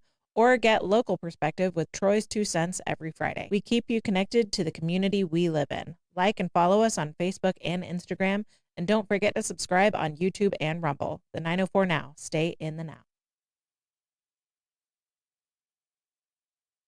48-6. It was all St. Augustine early and often as they took the 48-0 lead into halftime. Did have a turnover there in the quarter, and the Yellow Jackets give up a touchdown on the very next play. That's all Pedro Menendez was able to do tonight. Not the score I was expecting. I was expecting to be much closer and perhaps St. Augustine pull away in the second half. Not the case here tonight. Austin, your final thoughts on what we saw? Yeah, I mean, it was the Yellow Jackets, the first half. I wouldn't say beginning to end because they did win Pedro won the second half 6-0. And I think if you're Pedro, you did kind of see some stuff in that second half against our starting defense that you can start kind of thinking about, that quad stuff. And, you got players that can definitely do good things for you. They got something to build on, and hopefully they got some stuff out of that to kind of go forward and start putting some good drives together as the weeks progress. And I'm excited. I don't think that's I think that was kind of a poor night for them, but I don't think they're a poor team at all. I think they'll wind up having a winning season overall, but just got to figure some things out early in the season. Early in the season, you've got an inexperienced group. We talked about all the seniors that graduated from last year's squad that had a tremendous success. Obviously, the huge disappointment in state title game 2 years ago, and then the Final Four game a year ago at American Heritage. So guys got to step up and play, and I think we saw some guys make a lot of plays here tonight. We talked about the defensive line and how well they looked last week. They looked good again tonight. Did not allow the ground game to get going for Pedro Menendez, and I think that was the bread and butter that we expected to see, is have them working through those running lanes. Yeah, no, they did a great job on defense. Pedro did find some stuff with the outside zone. I'm sure Coach Braddock will look at that and why they were having success there and why we weren't able to be as efficient as we'd like. But no, I mean, you couldn't ask for a much better game defensively, offensively. I mean, across the board, the Jackets look great tonight. A couple of late scores to bring you guys up to speed on. Coy way out in front, 52-6 over Westside. Nice up 43-8 on Creekside, and Ponte Vedra 38-7 still on Bartram Trail. That's your scoring update in and around the SJC. Well, next week, we talked a little bit about it. Big matchup on the road at Bowles. We start a tough 3-game stretch, and it starts with Bowles, the News 4 Jacks #1 team in the area. What are your thoughts heading up to Bowles? It's going to be tough. They have athletes. They've got everything that you want facility-wise. But stranger things have happened, and it certainly did 2 years ago. So yeah. I'm excited to see it because it's definitely going to be, what kind of team are we type situation. This is the kind of team you see third round. This is like third round of the playoffs and such. And you've had time now to kind of put a few games together to where we're not just going in there week one and, hey, let's see what happens. So I'm excited to see it. They got Jaden Weatherly, which is the quarterback. He was at Bartram the last few years. Yep. And he was, I know his dad, and I've seen him since middle school. Really great family and great kid. I mean, they're awesome people overall. And now he's leading that offense. And they got Naheem Burrows, which he's gonna go to whatever school he feels like going to at wide receiver. I think he's heading to Clemson. Is it? I think so. I focus on the Jackets, so I don't even know. Yeah, but sure. I know he's a good player. I know that. So and they always have a big physical offensive and defensive line. So it's gonna be a good test, for all across the board. There's going to be ups, there's going to be downs, and it'll be interesting to see how a younger group with a new starting quarterback is ready to handle it. So looking forward to that one next week. Casey Van Rysdam will be joining me in the booth next week for that one, and we certainly look forward to that. Before we get out of here, a couple things. First, Austin, thanks for great job. Yeah, man, this was awesome. Got the first one out of the way, and we're going to have you for a couple of more down the road. So yeah, no, I appreciate it. It was really fun, and I will tell you what, you are a professional. CBS could hire you. I'm impressed with this whole operation. I'm not even kidding. If they're hiring, I'm looking for a gig. So yeah, no doubt. But yeah, no, it was a lot of fun, and I appreciate it. I'm sure there was some bumps and stumbles, and obviously I am St. Aug to the bone. So I apologize if there was some. We'll say pro St. Augustine things. I was just looking at it through our lens. We're the home team, my man. Yeah, but we all live in St. Augustine, and so yeah, no, it was really exciting. It was a fun perspective to look at it from. Looking forward to it. Before we get out of here, I want to thank all our sponsors one last time. Appreciate all their continued support of Yellow Jacket football, and we'll certainly get them underway each and every week. Anastasia Fitness, Evans Automotive, Diane's Natural Market, the St. Augustine Shores Golf Club. Where, Austin? Well, golf is still fun. That's even right. If you're not good. There you go. Sonny's Barbecue, thanks to them for our pregame show. South State Bank, Steve Chapman's All-American Air, the Thompson Baker Insurance Agency, Salt Run Family Dentistry, Matt Powell and Fields Cadillac. That's your St. Augustine's Cadillac man. Robin Arnold, licensed realtor, Investigation and Settlement Solutions of Florida, Hasty St. Augustine Flooring, Grand Technology Solutions, Anastasia Diner and Moultrie Creek Diner, Stretch Zone, St. John's Housing Partnership, and Chicken Salad Chick for providing us our pregame meal each and every week. And, of course, the 904 Now sponsors, J. Lee Construction, Barwick Banking Company, Canaan Law, Do All HVAC and Plumbing, Noah Bailey Group, Rain Tree Restaurant, St. John's Family Funeral Home and Crematory, and Stanford Restoration, and, of course, St. John's Community Pharmacy. Appreciate everyone's continued support of Yellow Jacket football, both with our mothership and over on the 904 Now side as well. That'll do it for us here tonight, folks. Thanks for joining us wherever you've been listening or watching. We appreciate the support for our broadcast as well. Next week, we'll be on the road up in Duval County. Pre-game, I believe, at 6:30 and kickoff at 7, but we'll be in Duval County, so that might change a little bit. We'll certainly update that on Facebook and on the radio as well. That'll do it for us here tonight. Appreciate you joining us here on the broadcast for Natalie Crossan back at the studio for Austin Lee. And for the 904 Now crew, I am the voice, James Guzman. Final score here tonight, 48-6, St. Augustine with the victory. Thank you very much. So long, everybody. J. Lee Construction, Roofing and Building Services is a Jacket alumni-owned builder that can handle all your building, renovation, roofing, and painting needs. J. Lee Construction Roofing Services has been serving roofing needs of St. John's and Duval for many years. They pride themselves on developing long-term relationships with their customers. They use only the highest quality products available in the industry. And that means the most tried and true, as well as the most innovative products available today. In the market for new construction, J. Lee Construction offers you the finest crews, project managers, and administrative professionals in the area. Whether you're building a new home from the ground up, upgrading current systems, or retrofitting an existing site, J. Lee Construction has the expertise and resources available to bring value to your project. Give them a call, 904-669-0284. J. Lee Construction, your hometown builders. When disaster strikes, trust Stanford Restoration, St. Augustine's #1 emergency water and mold removal experts. For over 25 years, they've provided 24/7 rapid response for water, fire, and mold damage, arriving within 60 minutes to protect what matters most.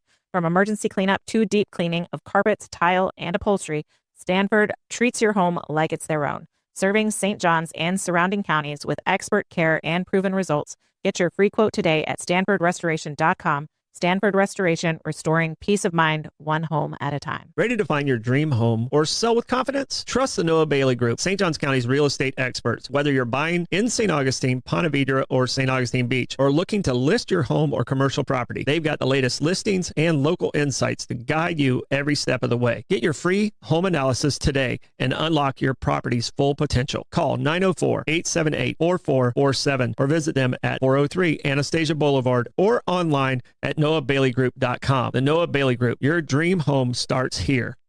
At St. John's Family Funeral Home and Crematory, they believe every life is unique, and honoring that uniqueness is a vital part of healing. From personal traits to life's journey, they take the time to celebrate what made your loved one special. Their spacious, family-friendly facility includes an on-site crematory and offers a full range of services, from traditional burials, various cremation options, to green burials and military tribute. With years of experience and a reputation built on excellence and integrity, they have been honored to serve families from all walks of life. Whether you're planning ahead or facing an immediate need, their compassionate team is here to guide you through every step with care and attention to detail. Call us today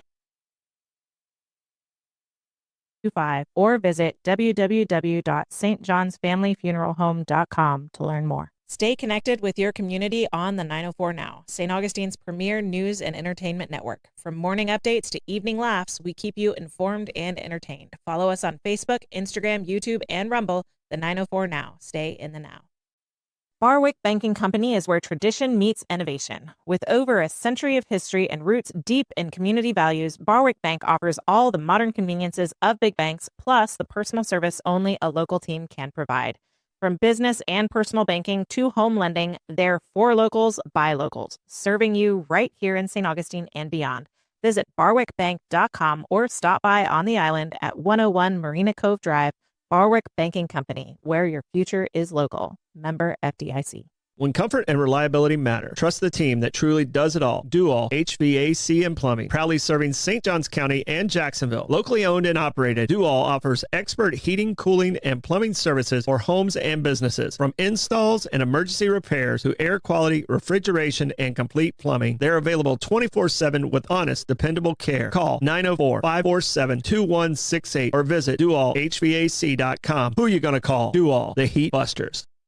Life is not perfect, and sometimes throws you a legal challenge. That's when you turn to Canaan Law. Canaan Law is a local St. Augustine firm of 6 lawyers specializing in personal injury, criminal cases, divorces, and civil litigation. The firm provides compassionate guidance and aggressive representation. Canaan Law attorneys are litigation specialists and know our local court system, and they know how to fight for you. Call 904-824-9402 to schedule your consultation today. Canaan Law, your home field advantage when it matters most. At St. John's Community Pharmacy, your health is their priority. Locally owned and proudly serving St. Augustine and surrounding communities, they offer personalized care, custom compounding, and low-price generic plan. From diabetes support and health screenings to immunizations and personalized packaging, their friendly team is here for your whole family. Visit them today at 2720 US 1 South, Suite A, or call 904-460-1000. St. John's Community Pharmacy, your neighborhood pharmacy focused on you.